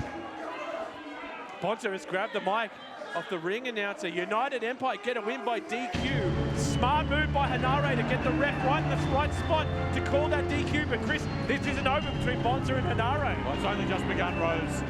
And I think we all live in the fear of the consequences of where this battle might go. You do not want to get the Bullet Club angry, and right now they are not happy. But a big win for United Empire. Henare and Fletcher stand tall. Bonza! Cheeky son of a bitch. Anywhere, anytime. I'm waiting for you.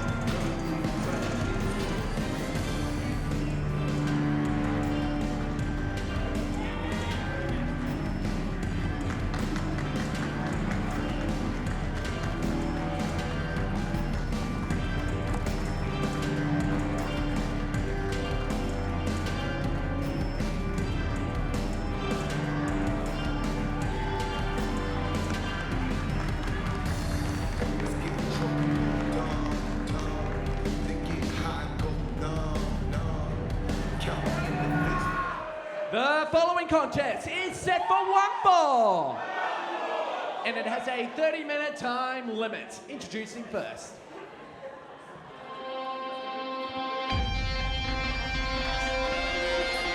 Now this is a very interesting conversation, Chris.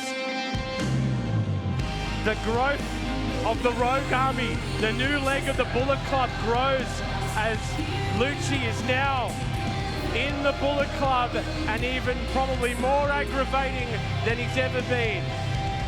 As he takes a look over to me, why I don't know, but Chris, this man is infuriating. Just an absolute prick. Music to my ears, Rose. I'm not so sure about the Bullet Club, except they made a brilliant decision in recruiting Lyrebird Luchi. That much I know. You think Luchi was a good choice for Bullet Club? I mean, he definitely fits the ethos of being unbearable as a human. But you cannot deny the talent that Luchi has. Lyrebird Luchi has gone from strength to strength. He won the King of the Metro Rumble in PWA. And representing the Rogue Army, weighing in at 95 kilograms from Avalon in Sydney's Northern Beaches, Lyrebird Luchi. If you think you couldn't hate a man from the Northern Beaches more, a man from the Northern Beaches in the Bullet Club. On the Eastern Beaches. Hanare's walking through the back of the room, flipping the bird at the Bullet Club. I respect that. Hanare's still mad at what happened, and Luchi's being greeted with the greeting he normally gets in Australia, a sea of boos. Now here is someone from the NZ Dojo, Chris, that we have talked about a lot. This man has shown up in PWA, he's shown up at Tamashii, he is a huge talent, and this is Andrew Villalobos. And tonight he goes one-on-one with a new member of the Bullet Club, and I think he's going to beat some sense into Luchi, Chris. This boy is huge. Andrew Villalobos, specimen. Exactly the same as Lyrebird Luchi, specimen. He has Colombian background. Villalobos in English means house of wolves. That's how he represents his family's culture and his family's name. You see the wolf tattoo on him there. And his opponent, representing the New Zealand Dojo, weighing in at 96 kilograms, Andrew Villalobos. Recently had an impressive standing in a gauntlet match at PWA. Almost got a shot at the PWA Heavyweight Championship. Through that, got very close and impressed a lot of people. Chris, this is two great talents in the Tamashii roster. Going one-on-one here tonight. We've talked about Villalobos before it shows and already tonight, but Luchi, he definitely doesn't have the size tonight. But Villalobos has got to be ready for a flurry of tactics, a flurry of underhanded game plans from Luchi. If he wasn't nefarious before, imagine the tricks he's learned in the Rogue Army so far. And don't be under any illusion, Rose. It wouldn't just been the Bullet Club in New Japan that was after the services of Lyrebird Luchi. There would have been all sorts of interest in getting this guy on your roster. And as I said, I've had issues with the Bullet Club in the past, but not with this decision. This is terrific. He brings a level of ring craft, intelligence, and viciousness to everything that he does. You're not wrong, Chris. I totally understand the fact that I'm not wrong. Luchi is a huge talent as he shows off the Rogue Army.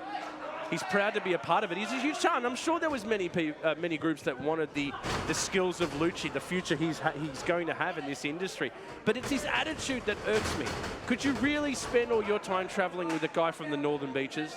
Really? Can you imagine the talk of overpriced lattes and kale and, oh, I want to check out what local plants are going on? I mean, just infuriating. Hey, I've been in Luchi's combi van and it is pimped out, let me tell you. I bet you the air's thick in that thing. Real thick.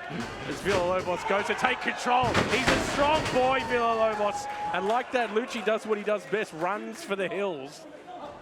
Villalobos made his debut for New Japan on the iconic Southern Showdown Tour, and he main evented the first ever Tamashii show in New Zealand last year, Rose, against the fearsome Kenta. So he's got pedigree. Are you kidding me? The first show in Tamashii and Villalobos is facing off against an icon like Kenta. Sorry, I thought you were about to say an icon like Luchi, but no, it was definitely Kenta. And right now, Luchi is he's trying to avoid everything but wrestling.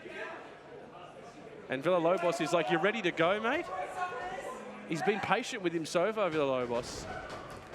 But, I mean, this has to be part of Luchi's plan, right? He needs to keep moving and keep evading this large human being. Look how big Villalobos is. And Luchi's learning it right now. I mean, the NZ, we've said it so many times, though, the NZ Dojo boys are big and strong. Very strong. And scary. When they walk into this building, the whole air in the room changes. Well, the building's still shaking after King Richard's effort before the Mulu. What a star Mulu is. And Luchi, he just cannot bring himself to fight. No, but this is the point, Rose. Luchi's canvas is beyond the canvas. He uses the environs of the building, the crowd, the seating, the bar, I think. It's all part of a grand design, and it really, really unsettles his opponent. That's good advice. I should use the bar more. That's right. But right now, there's been nothing but Luchi trying to avoid any kind of contact with Villalobos, which is exactly what I would do. Incredibly sensible. It's a smart move. I'm going to give him that. I told you, he's a clever guy. Yeah, but he's a bit of a dick. Right now, Villalobos trying to break his arm, trying to get some freedom. Look at that great technique by Villalobos. Uses his lower body to thrust himself through that arm grab. Actually, hyperextend Luchi's second arm and release that hold straight into a headlock. It's the little things that you see in these competitors that set them above the rest of the world. And it's why everyone is talking about Australian and New Zealand wrestling, Australasian wrestling in general, is because of the level of skill, the level of training the NZ Dojo, Pro Wrestling Academy, and all the great academies around this country do, is create top-level athletes, Chris, as good as anyone in the world. And I will bank on that as Luchi goes over the top. Villalobos with a flying elbow. Flying shoulder, excuse me, absolutely dropped Luchi. And I think Luchi thinks he's in another match now. Yeah, I mean, you say you don't like Luchi, but I don't like him. I would think you wouldn't like Villalobos. I mean, he's absolutely ripped. He's got movie star looks, and he's dominating. He's everything that I dislike. I mean, I love Villalobos because he's everything I want to be. And never will be. Yeah, Luchi, I can't see a single defining factor I'd want to take on. But Villalobos is a scary-looking human being. And right now, he's just absolutely taking Luchi to town, teaching him from post to post how to do it. Luchi gets some strikes here and there, but they feel like only strikes to get a bit of space. They're not to get any dominance in the match. What I like about Villalobos is he's constantly advancing, Rose. He realizes that Luchi will try and escape, so he's not giving him any quarter, and he's... Also, he plays into the ego a little bit, doesn't he? Get up. You want to fight? Get up. But Luchi will turn that back onto you and turn into a groveling mess of a human being. He's going for a handshake now. What is this, Australian politics? I wouldn't do it. Again, no, Villalobos made a mistake there. He got too close to Luchi. Luchi grabs the tights and sends Villalobos face first. And Villalobos is straight up again, and Luchi was not ready for that. And like you said, like a Terminator, doesn't he just keep moving forward, Villalobos? Keeps advancing. The referee asking Villalobos to just turn off the afterburners just a bit there. I could never do that job. How do you get that man off another man that size? How do you do? I wouldn't do that. I'd say, please stop killing him. And Villalobos is not taking no for an answer here. He's going to stomp his way into a disqualification if he's not careful. That was really close. He's testing the patience of the referee, but he seems to know how to walk the line, Rose. And this is one of the best performances I've been seen put on against the Lyrebird in recent times. Absolutely, and Villalobos is just getting stronger every time he performs. Again, Luchi getting a bit of space. He can only get enough blows to get some gaps between him and the onslaught of violence. He has landed right on his left shoulder there, Luchi. As Villalobos goes for the pin. 1, 2. A kick out by Luchi from the Rogue Army. And Luchi can take punishment, Rose, but not at this frequency. I mean, he is getting hurt constantly by Villalobos. But there he goes. I will say, I'll give him his credits. No one gets out of a hole quicker than Luchi. No one gets out of a hole quicker.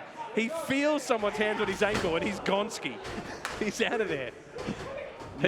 He can get out of the ring quicker than I can get out of an engagement. And let me tell you, I've slipped out of a few over the years.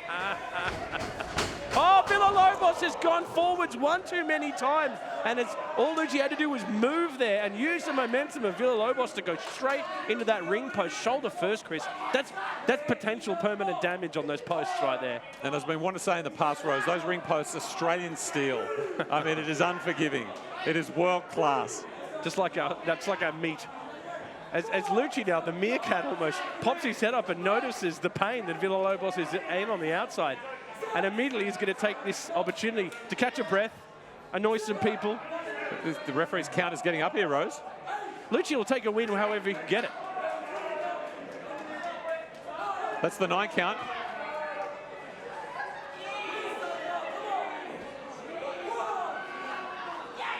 Oh, Luchi has broken the count, taken it to the outside. And once again, goading this crowd. An absolute smarmy attitude this man holds against the world. I mean, he's from the Northern Beaches. For those that are around the world that don't know where the Northern Beaches are, Chris, can you explain what kind of person comes out of that area? Entitled, privileged, self-absorbed. Pretty much describing your personality. Where do you live up there? Over-verified. Never been to the Northern Beaches, but I feel like I was born there for some reason. Obsessed with calorie counts in food. Well, I definitely haven't lived there. Again, he's jaw-jacking with people on the outside. It's great to see the Tamashii crowd just loving a Tamashii show. Here's a pin by Luchi, only at 1 count. Villalobos way too strong, but just the growth of Tamashii from the first show now to the second, it feels like it's becoming a bit of a movement here in this country. There's definitely momentum. I went out and chatted to some of the fans at halftime. I didn't run away like you always do. Right. To the green room, and they're really, really enjoying the show, Rose. People blown away by the United Empire Bullet Club show, and they've got another Bullet Club representing right now. I'm just amazed you were able to talk to people that didn't already have a restraining order against you, so that's impressive. And Luchi once again dropping Villalobos' head. Villalobos is in a bit of trouble here. Here's another pin by Luchi. A kick out at 2. No, Villalobos has been ordinary since he went outside the ring, Rose. He really took that blow on the post badly to the shoulder. He's still got that left arm up like he can barely move. I felt that once. I slept weird one night and I couldn't feel the left side of my neck. I think it's similar to this. And once again, Luchi, he's just a showman of the worst kind, I feel. But he seems to always get it done. When no one is sitting here and denying that he should be valid and part of the Bullet Club. He is a talent, but God, he is annoying. He's had an amazing 2 years in our PWA. He won the PWA at the inaugural premiership. He was king of the Metro, as you mentioned, won our Rumble. He is no joke. He is a legitimate competitor who has won legitimate tournaments in PWA full of some of the best that this country has to offer. But he just does it in this way that annoys me every time. But right now, he's showing a lot of technical acumen. Again, we talked about Bonza joining the Rogue Army in the Bullet Club and what he has to prove. What do you think Luchi has to prove now, becoming the new member, almost chosen by the Hammer Bonza? I would argue Luchi's got nothing to prove, and he's just simply probably seeing this as a stepping stone, Rose. I hate to say that, but I think... You've been hanging out with Luchi too much. That's right. Like, he signed with Bullet Club after he said, what do you got on offer? Now he comes down with a vicious hammer blow there. He's really taking it to Villalobos. Here's a pin. Another kick out at 2, but Villalobos, his time is running out. He's definitely feeling that left shoulder still. He is pounding the ground in pain. Oh yeah, Villalobos has been in Luchi Town for a good 3 or 4 minutes now, Rose. And Luchi Town's not a fun place to be in. No. The rent's so high. Yeah, the tourism has really fallen off there. Terrible coffee shops. And once again, this pace that Luchi likes to roll in, it gives him enough momentum to cause pain on his opponent and also talk smack to at least 3 to 4 people in the crowd at the same time, which is a real multitasking ability. He really does love to sort of cut off the windpipe of his opponents because they're struggling for oxygen, and it gives him a platform to, you know, mug for the crowd. It means he's the only one that can talk. Yeah, and he draws off the negative energy. There's no question of that, because you see now the Tamashii crowd getting Villalobos back into this match. That's a good point, Chris. I will say this. There's a lot of people that get booed by the crowds here in Australia, but no one takes it more in their stride more than Luchi. He almost welcomes it. Oh, he eats it up, eats it up. We've seen people like Deams. When someone boos him, he turns and starts yelling to them. Luchi almost expects it, welcomes it, makes him stronger, which makes him a terrifying athlete. The great John Lydon once said, anger is an energy, Rose, and Luchi and Deams are both disciples of that particular church, I can tell you right now. Speaking of the greats, a shout out to Lanny Poffo. Oh, yes, the genius. Rest in peace. An incredible talent. They announced this week they're going to have Australia's first poet laureate for some time, Rose. And I was putting forward Lanny as the first candidate to get us off on a flying start. It would be a look at that, Chris. Even if he's feeling the pain in that left shoulder, he was just able to get Luchi up and over. But again, it might have done damage to Villalobos. He cannot get a quick pin. This just gives oxygen to Luchi. Here's a pin and a kick out at 2. And Chris, just the mannerisms of Villalobos. That left arm has been in a crumpled position since he hit that ring post. It was definitely a pin attempt out of hope, Rose, rather than confidence. And now he's digging deep. I guess he's channeling that wolf energy, Rose. And then, you know, it's that wolf decision he's going to have to make of, do I want to get this win, which is a huge win at Tamashii, or do I want to keep my shoulder? And right now he might have to choose between one or the two, the victory or the shoulder, because it could be permanent damage. Again, the tackle, but it's again with that shoulder. Everything he does puts Villalobos through pain, but right now Luchi is swearing and screaming in pain because the body weight of Villalobos back on that lower back. Humans are not supposed to bend that way. I'd love to see this Boston Crab being put on by Villalobos. Luchi almost the arm taps. is up. He's looking to tap. No, once again, on Villalobos. He's literally sitting on Luchi's lower back. Luchi's got to do something. He grabs the referee and uses the ref as almost a ladder to pull himself to the rope break. Again, just, I mean, impressive. Genius. That's smart. Absolute genius. I'm smart. Villalobos very frustrated, pounding the canvas with his right arm because his left one's still just in that tuck position. It's not moving. It's not moving. If this was any other sport, he'd been pulled off the field by now. But Villalobos refuses to go down. These Tamashii wins are so important to the future of their careers. Villalobos under the swinging arm. And now up into a 5. It's carried. Luchi needs to do something. Kick his legs, get off these shoulders. Villalobos is not letting him move. Luchi's grabbing at that left shoulder. It works. Once again, Luchi knows that shoulder. A roll through into a pin. That's got to hurt the shoulder. Oh, and that's a pin for Luchi. Your winner of this match, Lyrebird, Luchi. Chris, there's no denying Villalobos has all the attributes to be a great in this company, but Luchi used the injury on the shoulder in a genius way, pushing the weight down on that shoulder and getting a pin. That's a very smart win by someone I despise. A raw gold investment for the Bullet Club, joining the Rogue Army, Lyrebird, Luchi. Turning point in that match was Villalobos into that ring post, and the grit and tenacity showed to stay in the match for so long afterwards. Very much to be admired, but he better get that shoulder on some ice, Rose, because we want to see him back in a Tamashii ring real soon. Yeah, massive points of respect for Villalobos to keep going through that shoulder. We want to see him again, so we hope he's okay. But Luchi will walk to the back with his Bullet Club brethren and be smug about another victory. The following contest is a singles match set for one fall. And it has a 30-minute time limit. Introducing first,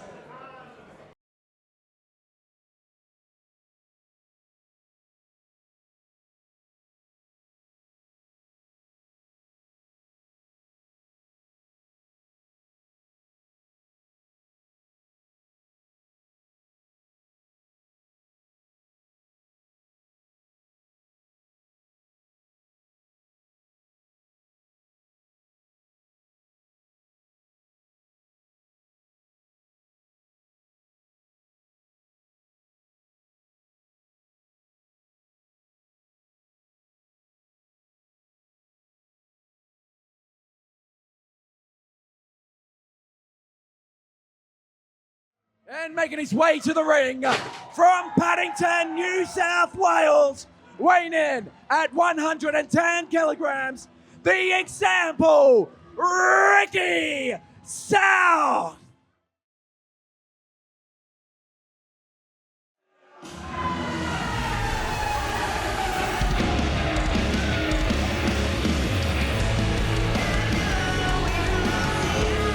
And now we look at a man who has come through the process of the NJPW. He has done his time, he has done his work, and now Michael Richards makes his way to Tamashii, his own man. And here he is wearing gear that represents his home country. He has grown, and now he's here to face the example in Tamashii. Michael Richards in the building.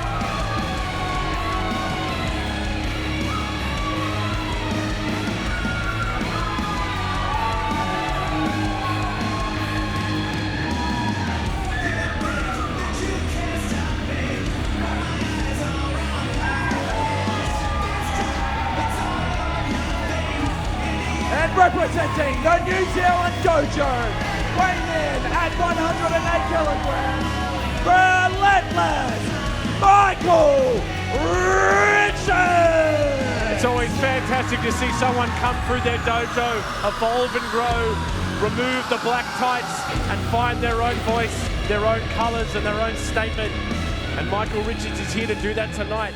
But he's got a very, very dangerous man across the ring from him, Chris. The example, Ricky South, is one of the, hands down, the best wrestlers this country's ever produced. If you were asked to draw a classic wrestler, you'd probably draw Ricky, right? Yeah, I'm not going to disagree there, Rose, and I'm known as a fair and balanced commentator fact. But I'm hoping that Richards kicks South into next week. I've got to be honest with you. It all began in this ring in Salinas, where for some unbeknown reason, South pile drove poor Cherry Stevens just as she ascended to the Solar PWA He made a Championship. choice. Ricky South made a choice to be the example in this country, and you've got to break a few eggs to be the best omelette. And Richards hopefully doesn't want to be one of the eggs to be broken in the run of Ricky South, because the example has hit a whole nother level since he won that incredible cage match at the Roundhouse in a steel cage against Moretti to become the PWA heavyweight champion. He's been a whole different human being on a whole different level, and I think Richards needs to be really careful here tonight. Well, he's excited true about this. I think that's true, because one thing that coincided with South's rise to the championship in PWA is he physically transformed himself. He is an imposing athletic figure right now, and he is a huge handful for Michael Richards. He's an angry man, Ricky, these days, but it's because he feels like he didn't get the respect he deserved in this country, and he knew that he needed to beat it out of people. He needed to show everyone why he's the example, not to let everyone make their own decisions up. And I think he's done a good job at it so far. And people might not like the way he approached it, but I think it's been successful. He is a formidable man. This is interesting, a show of strength where Richards is actually holding his own against someone like Ricky South. That is not very often. Again, some technical ability here by the example, trying to wrap up Michael Richards. Richards first in the New Zealand Dojo back in 2017, Rose, so having graduated as a young lion from that system, he's got a lot of experience, and he's really starting to express himself. It's years of hard work too. I mean, just imagine the work he's gone through to get to this position. Those new to professional wrestling don't realize just how long the path is, even to get your own voice, even to get your own position on these cards. And that is why the best of the best compete at Tamashii, because it is such a hard process to get in. As these two men face off, this show of strength. In rugby league, we can call this the traditional something up period, Rose. The two protagonists assessing each other, cranium to cranium right there. This is threatening to explode at any moment.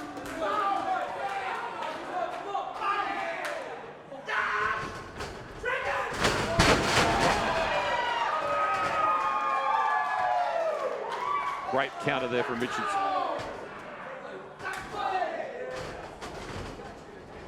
Richards in control here. Tossing Richards into the corner, and Richards bounces off the turnbuckle with a huge lariat that's rocked Ricky South. He did. He struggled to get back to his feet there, Rose. To battle the Richards here. Michael Richards taking control over the example. Another forearm. Another strong boy from the NZ Dojo, right? Yeah. They know how to produce them, Rose. Something in the water. Ricky South trying to turn Richards around, trying to bend that back. Oh, he's trying to get that uppercut on the back of the head here. Richards trying to move his body to get away from that. Ricky South too strong in the position. And Richards just grabs the head and turfs him. I hear they drink the water out of those volcanic baths they've got over there. Oh, lovely. It's got a lot of minerals in it. Oh, yeah, very nice. It's like having a Gatorade. I tell you what, but for the ropes, Richards would have knocked South off his vertical base, and now he's going to work on his face. Oh my goodness, Ricky South with just straight blows to the face like that. Richards is feeling himself. As he sends Ricky South to the outside, Richards is on top of the world. The example, Ricky South introducing himself to the crowd. He's looking for the refuge of an empty seat, I think, Rose. Unfortunately, the ushers pointed out he didn't purchase a ticket and he needs to get back on with it. He's having trouble. There's not many around. It's packed here in Salinas as Tamashii's come out in full force. And Ricky's jaw-jacking with people in the crowd. He feels like he's in enemy territory, even though this is Sydney we're fighting in. But it's what makes Ricky, this could be a choke. This is dangerously close. Oh, here come the battering blows from Richards. Once again, Coogee proving they can count to 10, which is important for the parking meters around here. Absolutely terrific. I make that 20 wailing blows on the upper body and head of Ricky South right now from Michael Richards. It's a lot of hits.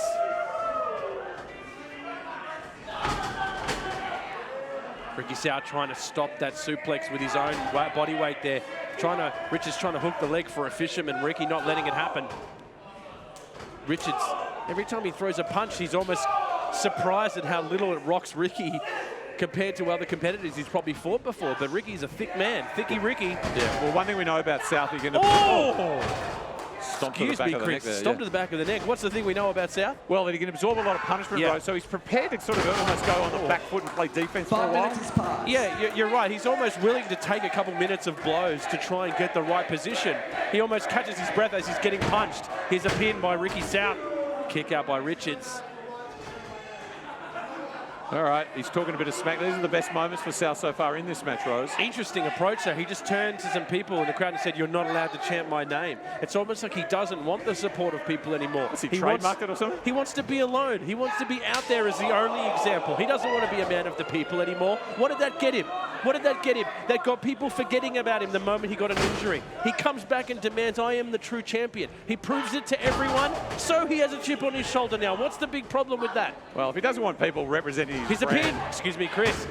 Oh, I kick out at 2. I'll put his T-shirt I have his in the incinerator when I get home tonight. Yeah, do that. Do that. Watch him not care. Because Ricky South is about setting the example of what Australian wrestling should be. If no one else is going to do it, he's going to do it himself. But Richards, once again, impressive from Michael Richards. He won't give up. He just keeps getting back up and throwing blows. Ricky South with an atomic drop catches Richards against the ropes. A big boot to the face. Richards once again stays on his feet though. It's impressive resolve as Ricky South once again looks across this crowd and gets sets to show them what he's capable of. Trying to pick up Richards for a suplex. Richards now trying to pick up South. Richards now. And now South being picked up. Which man will get it over first? Again, another lift. Richards drops Ricky South with a suplex. Chalk one up for the land of the long white cloud there, Rose. Fantastic strength into that suplex from Richards now. He's got South caught against the ropes. Oh, look at this. Ricky South, he's got his legs across the ropes there. I think Richards was going for some sort of DDT there, which would have done some serious damage to Ricky. He's holding on to the ropes for dear life here. Richards now trying to suplex him back in. Ricky lands on his feet, though. That was so close to danger. Ricky now trying to pick Richards up for a German suplex, but Richards has the ropes. Oh, look at that. Oh, ow. Ouch. Slaps to the midsection there. Now the example, Ricky South perches Richards on that middle rope, sits him down. What's he looking to do here? Grabs the head, kicks the back. Oh, a dropping elbow. Creative, this is the innovative offense from the example. Ricky South continues to grow. It's getting the job done, but you wouldn't have seen a move like that out of South 18 months ago, Rose. No, absolutely not. He's added to his repertoire. He's gotten meaner. He's gotten better. He's gotten more focused. And I think it's one of the best decisions Ricky South has ever made. But I will see this he needs to forget about this crowd. If he wants to set the example, he needs to do it without getting their approval, without needing their approval. I find this somewhat odd that he's so distracted by members of the Tamashii crowd, Rose. Well, there's no denying there's a lot of fans of the new NZ Dojo here. That's their big opportunity to see some of these athletes, and they know they can get into the head of a man like Ricky South by yelling stuff out. It's a vocal crowd. It's a festive crowd. I love it. An elbow by Richards to stop the momentum of South. Now some boots. Richards doing everything he can to stop that from happening. But Ricky South continues barreling forward, trying to use his strength. This is two large men. It's not easy for either of them to pick up the other one. Yeah, South is struggling to do Oh, Richards doesn't though. it. Richards less so. Richards pulls it off, but he might have hurt himself in the process. He cannot get a pin. And it's incredibly important to get that damage and then use quick momentum to catch your opponent pinned and stunned. Now that he's given Ricky way too much time to breathe here. But I think he needs air in his lungs himself, Richards. He needs the support of the Tamashii crowd here. Ricky back to his feet, but really wobbly. Richards with more forearms on the example. Ricky underneath. Beautiful form by Ricky South into a pin. 2. A kick out before the 3 by Michael Richards.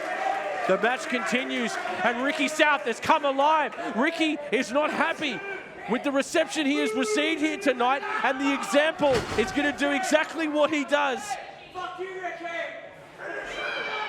Did you see the look on South's face there? I've never seen that in Ricky South before. He had a look in his eyes that I have not seen ever before. He is mad, and he wants to show the world at Tamashii. Richards, once again, won't let him do it.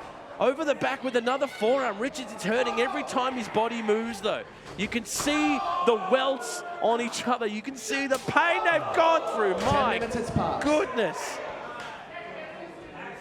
Another forearm by Ricky South. Gee, the sweat just explodes off them from every strike.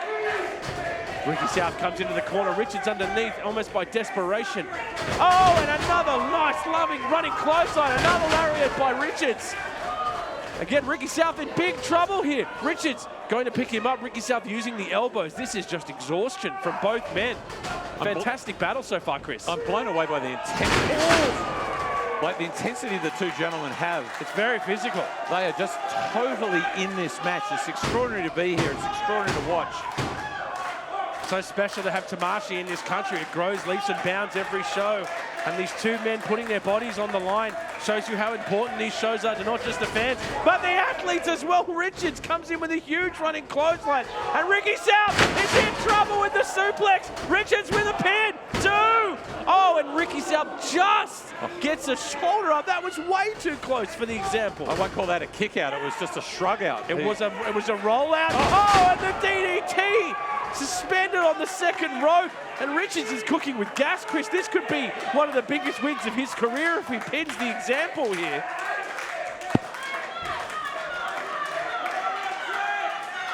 He's feeling it. He's waiting for Ricky South to get back to his feet. No more waiting as he goes after the example himself. Whoa, was that the FTK?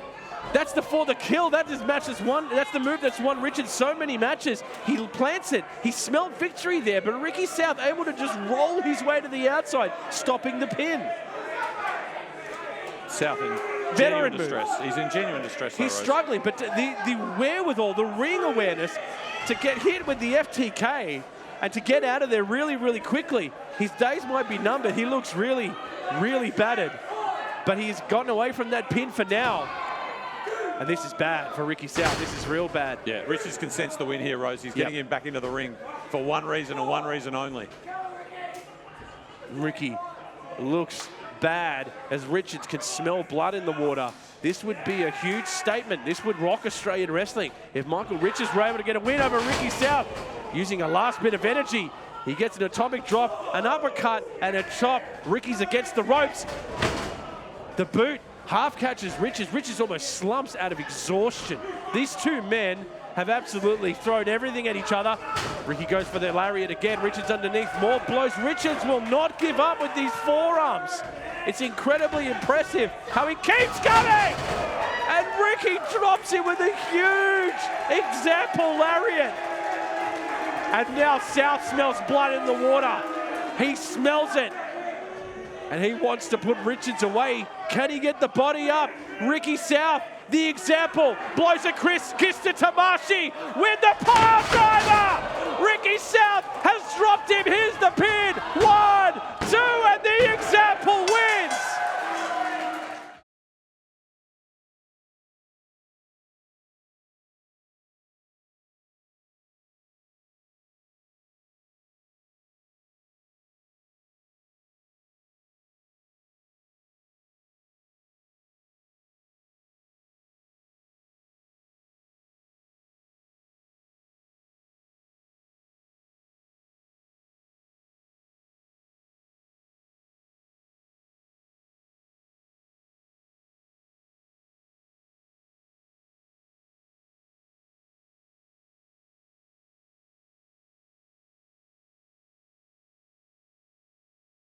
Sydney, it is now time for your main event of the evening.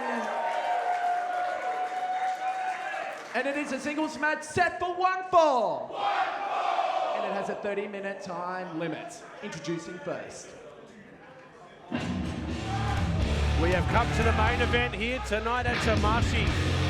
And this is 2 men who are incredible talents. This man has been in AEW, NXT, Ring of Honor, and Aaron Solo is now Tamashii as he makes his way to the ring for a big main event here tonight. A man who's been all over the world, Chris, wrestled in some of the best companies. We're very honoured to have him as part of Tamashii. Elite talent, Andrew Rose, elite talent.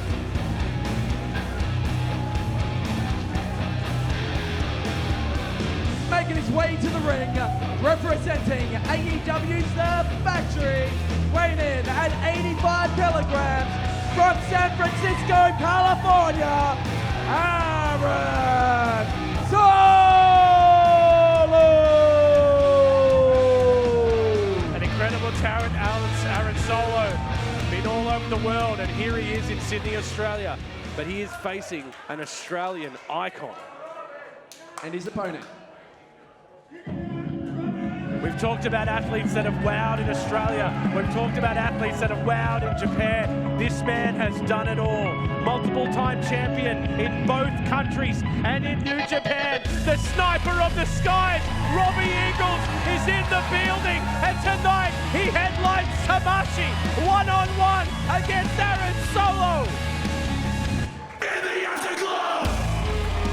It's an honor every time we have the sniper of the skies in this country. We know what he represents in New Japan. He travels the world representing this country, and it is an honor every time we get him here, Chris. And that is how you introduce Robbie Eagles, the sniper of the skies. Andrew Rose, well done, my friend.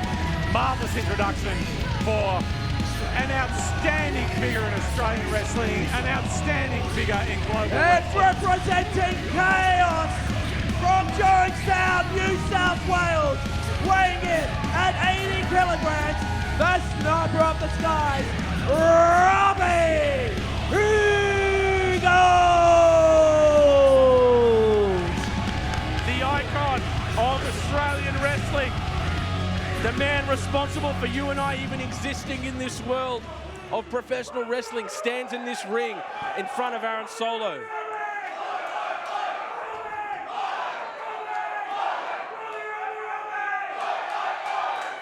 And that is the respect this country gives Robbie Eagles, multiple-time NJPW champion over in New Japan, multiple-time PWA champion. Aaron Solo must be aware of what Robbie Eagles represents to this country. He must be aware. This is a huge main event for Solo to make a mark in Tamashii. And Chris, Robbie Eagles will be defending the honor of this country in this match. He certainly will be, Rose, up against his American compatriot. But you're absolutely right, saying we would not be here for Robbie Eagles, so send him all your complaints. Yes, yeah. It's all his fault. Because we really do owe him everything. Absolutely everything. And it's brought us here to New Japan Tamashii, Rose, and we couldn't be more excited. What a privilege. I'm absolutely honoured. If I told a young teenage me that I'd one day be calling a New Japan Tamashii show with you, I'd be absolutely appalled. But I'd still be honoured. what a great event these Tamashis are. They're growing every single time, and here we are at the main event. Two of the best, Aaron Solo and Robbie Eagles one-on-one. We got to see Aaron Solo at the last Sydney Tamashii show, Rose, Yes. at the recently rebranded Liberty Hall, and he put on an absolutely terrific performance. He did. He impressed that crowd a lot. I think a lot of people really got behind him through the match. It's going to be interesting to see the dynamic the crowd gives. He's already come out with a bit of an attitude. He knows this is a Robbie Eagles home crowd, and there's nothing more formidable than a Robbie Eagles home crowd. It's like playing the Perth Scorchers in Perth. That's right. And you know why I love Aaron Solo, Rose. He has one of the most important prerequisites for me for a professional wrestler. The big WH. Oh, yeah, the wet hair. Wet hair. I love it. He loves wet hair. And Solo's got a good batch. Robbie Eagles now. I mean, this is a wheelhouse for Robbie Eagles now. Almost every competitor he's ever fought tries to ground him quickly. You know, shades of the VeloCities and Speed Force with how quick Robbie Eagles can be. The sniper of the skies, he will pick you apart bit by bit, and you'll do it in a blur. You'll barely even see it. You got to look up sometimes because he comes from above. I can't tell you how many people who've come to their first ever Australian wrestling show, and I'd say, how did you find it? I'd say, well, I really enjoyed myself. But boy, I had time for that Robbie Eagles. Yeah, I mean, we don't need to explain why he is so loved in this country. He represents Australian wrestling. Every time he gets on a mic, every time he performs, he represents the absolute drive that we all strive to have in this country. He is one of the biggest flag bearers and ringleaders for the growth of Australian wrestling. If it wasn't for Robbie Eagles' success in New Japan, I don't even think Tamashii would be a reality right now. It's so hinged around his success that this country grows, and I hope one day he will look back on all the matches he has in this country and realizes that he's changed an industry, not just impressed fans, he has changed an industry. And right now he is telling the Tamashii fans to move. And right now, Robbie hits the ropes, look out, in, oh no, Solo moves. Robbie goes to fly, and Solo moves. Definitely not Solo's first rodeo, Rose. No, he's been here before. And what a pedigree, representing AEW's The Factory, but as you mentioned, Ring of Honor, NXT. Oh, wow. I mean, that is one hell of a resume. It sure is. I tell you what, you just know that Solo is the goods. But obviously, being Australians and in our country, we're biased as hell. And Robbie Eagles is the man. I believe that seat's actually given way there. Solo is being cradled by a happy fan. The Tamashii fans have been great tonight. They've been up and involved. One guy got a bit too involved and I think slapped Cole Fletcher at one point. I tell you what, the word will get out, Rose. They won't be able to fit him in this building next time Tamashii comes to We're going to have to get a Salinas. bigger venue. That's right. We're going to need a bigger boat. As the chops on the outside here, Robbie Eagles. You'd think Robbie Eagles as a high flyer would be more comfortable in the ropes, but he's an Australian. He knows how to brawl. Oh, he's versatile. He's versatile. You can put him in the outside a ring or outside any pub in this country and he'll throw punches. That's right, and that's why he's a difficult scout. Yeah. Because he's not just going to do it one way. Oh, dear. Speaking of scouting, Solo just scouted that beautifully. Robbie went for the springboard. Oh, my goodness. Solo kicked the ropes. Robbie slipped, and then he just sent him throat first on the second rope. That was extremely viscerally violent, Chris. Robbie could have crushed his larynx there. Is that right? Is the larynx in the throat? Yes, you've done well. Thank God. Solo's, once again, he knows he's in enemy territory. You need to embrace it almost in a way, and he is. But I'm a little bit worried about Robbie Eagles after that throat first on the second rope. I mean, to do the style that Robbie does, you need cardio. You need a lot of breath in those lungs. And if your throat's closed up, you're in big, big trouble. Again, almost a 5 count by the referee. The referees here at Tamashii, fantastic. They absolutely superb, take Rose. control, don't they? And brave. Brave, yeah. Maybe a bit crazy. A little bit nuts. But absolutely keeps it in the form of the combat. You've got to respect that. A nice suplex by Solo, and he's now brought this match to his pace. Oh, yeah, that was so canny by Solo. Yeah. I've never seen that done to Robbie Eagles before. Taken out of his flow so precipitously like that. Well, look at us. We were just talking. Here's a pin. Kick out at 2 by Robbie Eagles. The match continues. We were sitting here talking so confidently about Robbie Eagles. He's got it all under control. This is his backyard. You're going to have to really over-scout him to get any kind of advantage. And just like that, as we say, Aaron Solo scouts Robbie Eagles and gets the upper advantage. But here comes the heart of a Robbie Eagles. You think you can go blow for blow from him. I've never seen anyone go blow for blow with Robbie Eagles. Here's Here's a pin by Solo, another shoulder charge. Kick out at 2 by Robbie Eagles. Former IWGP Junior Heavyweight Champion, IWGP Junior Tag Team Champion with Tiger Mask. Think about that, Robbie Eagles and Tiger Mask. Tiger Mask doesn't spend his time with just anyone.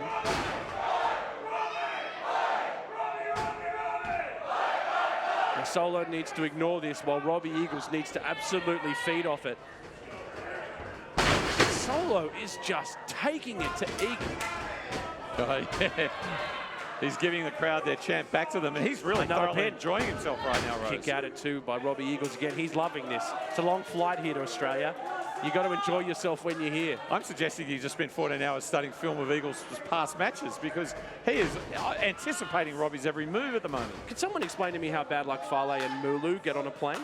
Do they just book a whole plane to themselves and lie in the aisles? Because they're huge. I can tell you, they fly first class. Oh, what, on a cargo plane? And now this is dangerous. I know it's going to surprise you, but this is dangerous for Solo. Because if you slow... No, don't mess with the bandana. Oh, no, here's a pin.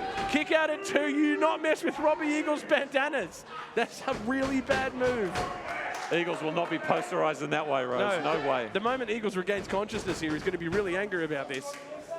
But Solo has been smart here. He's grounded the sniper. One of the highest flyers in this country has been absolutely grounded.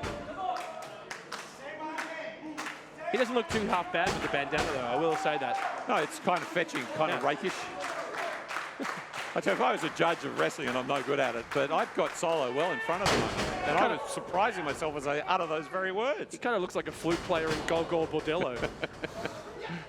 There's a shout out for the gypsy music fans in the crowd. Robbie Eagles over the top, flicks through. There he goes, takes out the knee. There's the sniper in full effect. The full speed strike.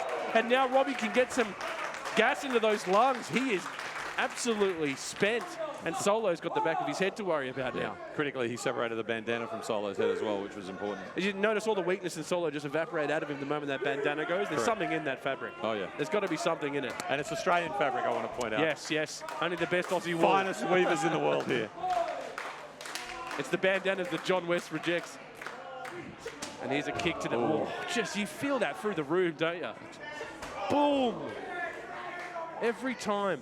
Well, it is a band room. The acoustics are excellent. Yeah, fantastic. It's just reverberating around this room. Okay. Robbie needs the support of the Tamashii fans, though. Goes for another running blow. Solo again scouts well. Catches it. Robbie's got to be... into the knee. Reversal by Eagles. Solo off the rope. Now Eagles with a beautiful leaping kick. This is back and forth stuff, and it's picture perfect from both of them. They love Eagles in this country. Getting up speed, double off the ropes, triple now, 4th time, 5. Can he go any faster? He's about to go back in time as he hits 88 miles per hour with a flying knee. That is speed. I'm dizzy. Blinding speed from Eagles, who a couple of minutes ago was looking like he might have lost his legs a little bit, but he's certainly recovered now, and I think he's relied on the Tamashii audience's support to get him to where he is now. Absolutely. You feed off the crowd. It's sometimes all you can pay attention to when you're in that ring. Your ears are buzzing, your head's aching, but you can hear that crowd chanting your name, and Robbie absolutely feeds off that. Good result for the 619 there for Eagles, and now the double knees. He's just absolutely picking apart Solo now. Here's a pin. 2. A kick out before the 3 by Solo. Robbie Eagles holds that leg down, though. The sniper will take your legs out. We know the Ron Miller special is a submission finisher by the great Australian Ron Miller, keeping that tradition alive. Australian wrestling tradition. It's deeper than you think, and we're here to tell the world about it. And here we go, we get a woo. It's like we're at a Sixers game. As the kicks come in, he looks for the figure 4, but instead he just drops to his knees and almost snaps Solo's shin in 2 places. I think he's recognised it's a little bit premature for the Ron Miller. He needs to work on that leg. He needs to do it. Solo gets a bit of space, but he's grabbing that left leg. He's limping. Now Eagles over onto the apron in the corner. Solo goes for the punch. Eagles blocks it, sends one for his own springboard off the top. Oh! Solo catches him with a massive drop kick mid-air.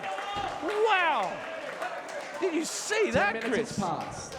Robbie Eagles flew across the ring, and Solo, in one leaping moment, almost twisted his body to connect on the drop kick. Sweet, surprising, and superb athleticism there from Solo Rose. And can you believe it's 10 minutes already as the call came? By. It has just raced past this match. But that is just, you know, it's one thing to hit a drop kick on someone flying across the ring, but to adjust yourself like that from the position we were in, Solo adjusted midair, that is top level agility right there to catch Robbie Eagles. And now Robbie's got to be winded out of that. He's knocked all the wind out of his guts. And now all both men can do is rise to their knees and literally fumble around trying to find your opponent's face and throw a forearm. Like just the level of athleticism at Tamashii is incredible. Every match is competitors pushing themselves to new limits. Who will get the better of this exchange? Like we said, do not underestimate Robbie Eagles. He's thrown down in plenty of fistfights in his life. It's an Australian rite of passage, Chris. Oh, Solo getting the upper hand here. The blows keep coming by Solo. He thinks he's got the better of this. Eagles spins, back kick into the guts. Eagles now over the top. Underneath the spinning arm. Grabs the leg. Oh, almost had him, but again, another reversal by Solo. Gets the shoulders down too. Eagles kicks out before the 3. Solo! Oh, pops back up into a spinning kick to the face. Eagles did not see that coming. And Solo's up the top, quick, smart. Dangerous position, Solo incoming! Oh, a huge stop from the top. This is a huge upset. 2, 3, oh, and Robbie Eagles just kicks out and stays alive. But Solo smells blood, Chris. Oh my goodness, package DDT. Here's a pin, 2, 3, oh my goodness. Chris, Robbie Eagles cannot do many more of those. Millisecond away from defeat there, Robbie Eagles Rose. That's an incredible flurry of offense there from Aaron Solo. He felt it there. I thought that was going to be the upset of the night. Aaron Solo getting a huge victory over Robbie Eagles in the main event of Tamashii. Would be on the front page of every wrestling media source in this country tomorrow if that happened. It's very, very possible by how we've seen this match go so far. This is 2 international talents, and you want to walk away saying you got to win over a former New Japan champion.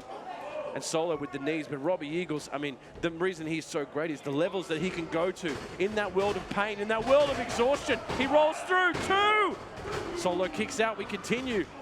Solo, again, he's very impressive at getting straight back into the action, isn't he, Solo? Yep. He doesn't waste any time. He knows that the Eagles, the sniper, cannot be given any space whatsoever. You've got to straitjacket him in the match. This is a risk by Solo right here, putting Eagles up in his favorite place in a ring. Sitting on the top now, Solo, they're right in front of us here. This is dangerous. Solo again looking to do real danger from the top. Eagles needs to strike his way out of this. Gets a couple shots to the kidneys. Another forearm sends Solo out. They were really strong shots in this stage of the match, Rose, from Robbie Eagles there. He knows how dangerous. Another springboard by Eagles!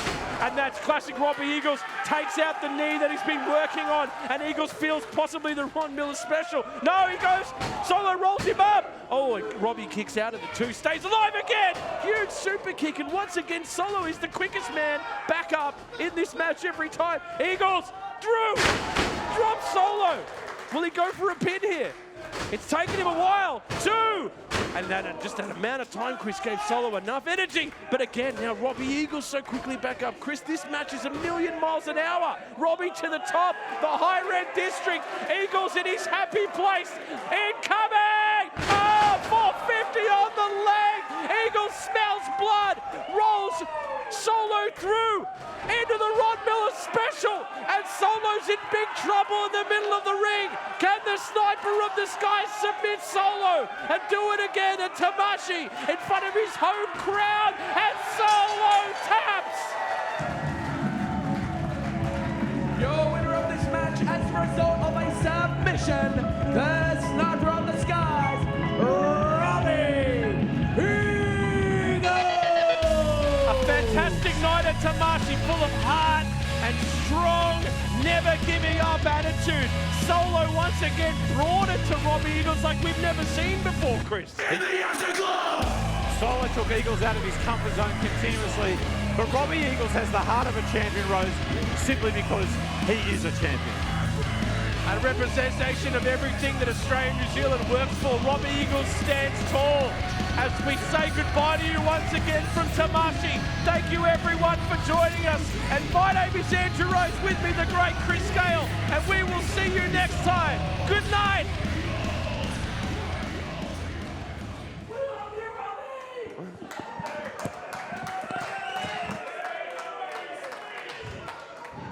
And I love you guys too.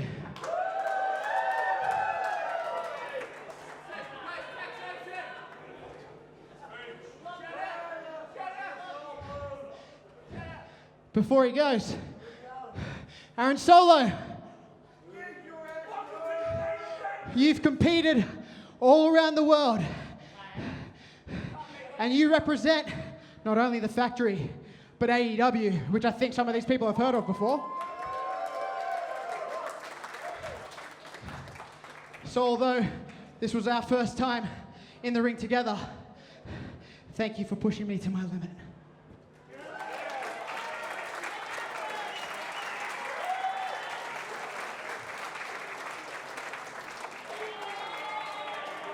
You don't have to like it, but the sentiment's real, ladies and gentlemen, because when New Japan Tamashii was created, that's the kind of competition I expected in this ring.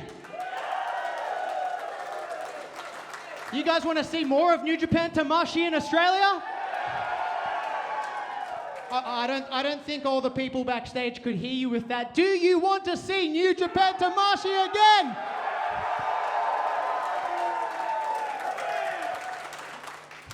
Hey, I have a group of friends over in Japan called Chaos. Maybe I got to bring some of them next time, huh? IWGP Tag Champions, Bishamon? Tomohiro Ishii? What about Leo Rush and Yo as a tag team? Rocky Romero, we like him too, huh? Oh wait, I think I may be forgetting one person. Just my mate that goes by Little Kazuchika Okada, huh? Okay. They'll get this message, but I have a message to deliver of my own. See, tomorrow night in Sapporo, New Japan is running a doubleheader this weekend. It's actually in 2 nights, sorry. Got it confused because they're running tomorrow and Sunday. But there's an IWGP Junior Heavyweight title match between my friend Yo challenging as part of Chaos against the Time Bomb Hiromu Takahashi. And I know you two are going to see this one way or another, or it's going to end up on Twitter or Instagram. And I'm just letting you guys know, friend or foe, I want next.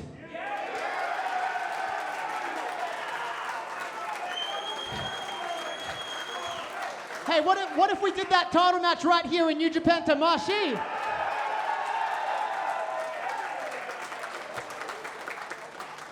I would personally love that. I'd love to see each and every one of you here if that does happen. But no matter what, Tamashii will keep rolling on because we hit Melbourne tomorrow night, and I guarantee we'll be back in Sydney. But there is something on everyone's lips.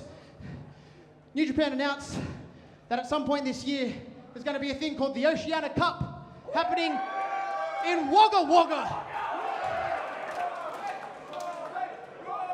Wagga, Wagga, Wagga, Wagga. First time you hear that. But as much as I want the IWGP Junior Heavyweight Championship, Oceania Cup, if I'm here in this country, if I'm not somewhere else abroad, I want in that too. Because you guys all know, no matter where you come from, you set foot in the ring in Australia and you go down like the rest of them, you will surrender to the sniper.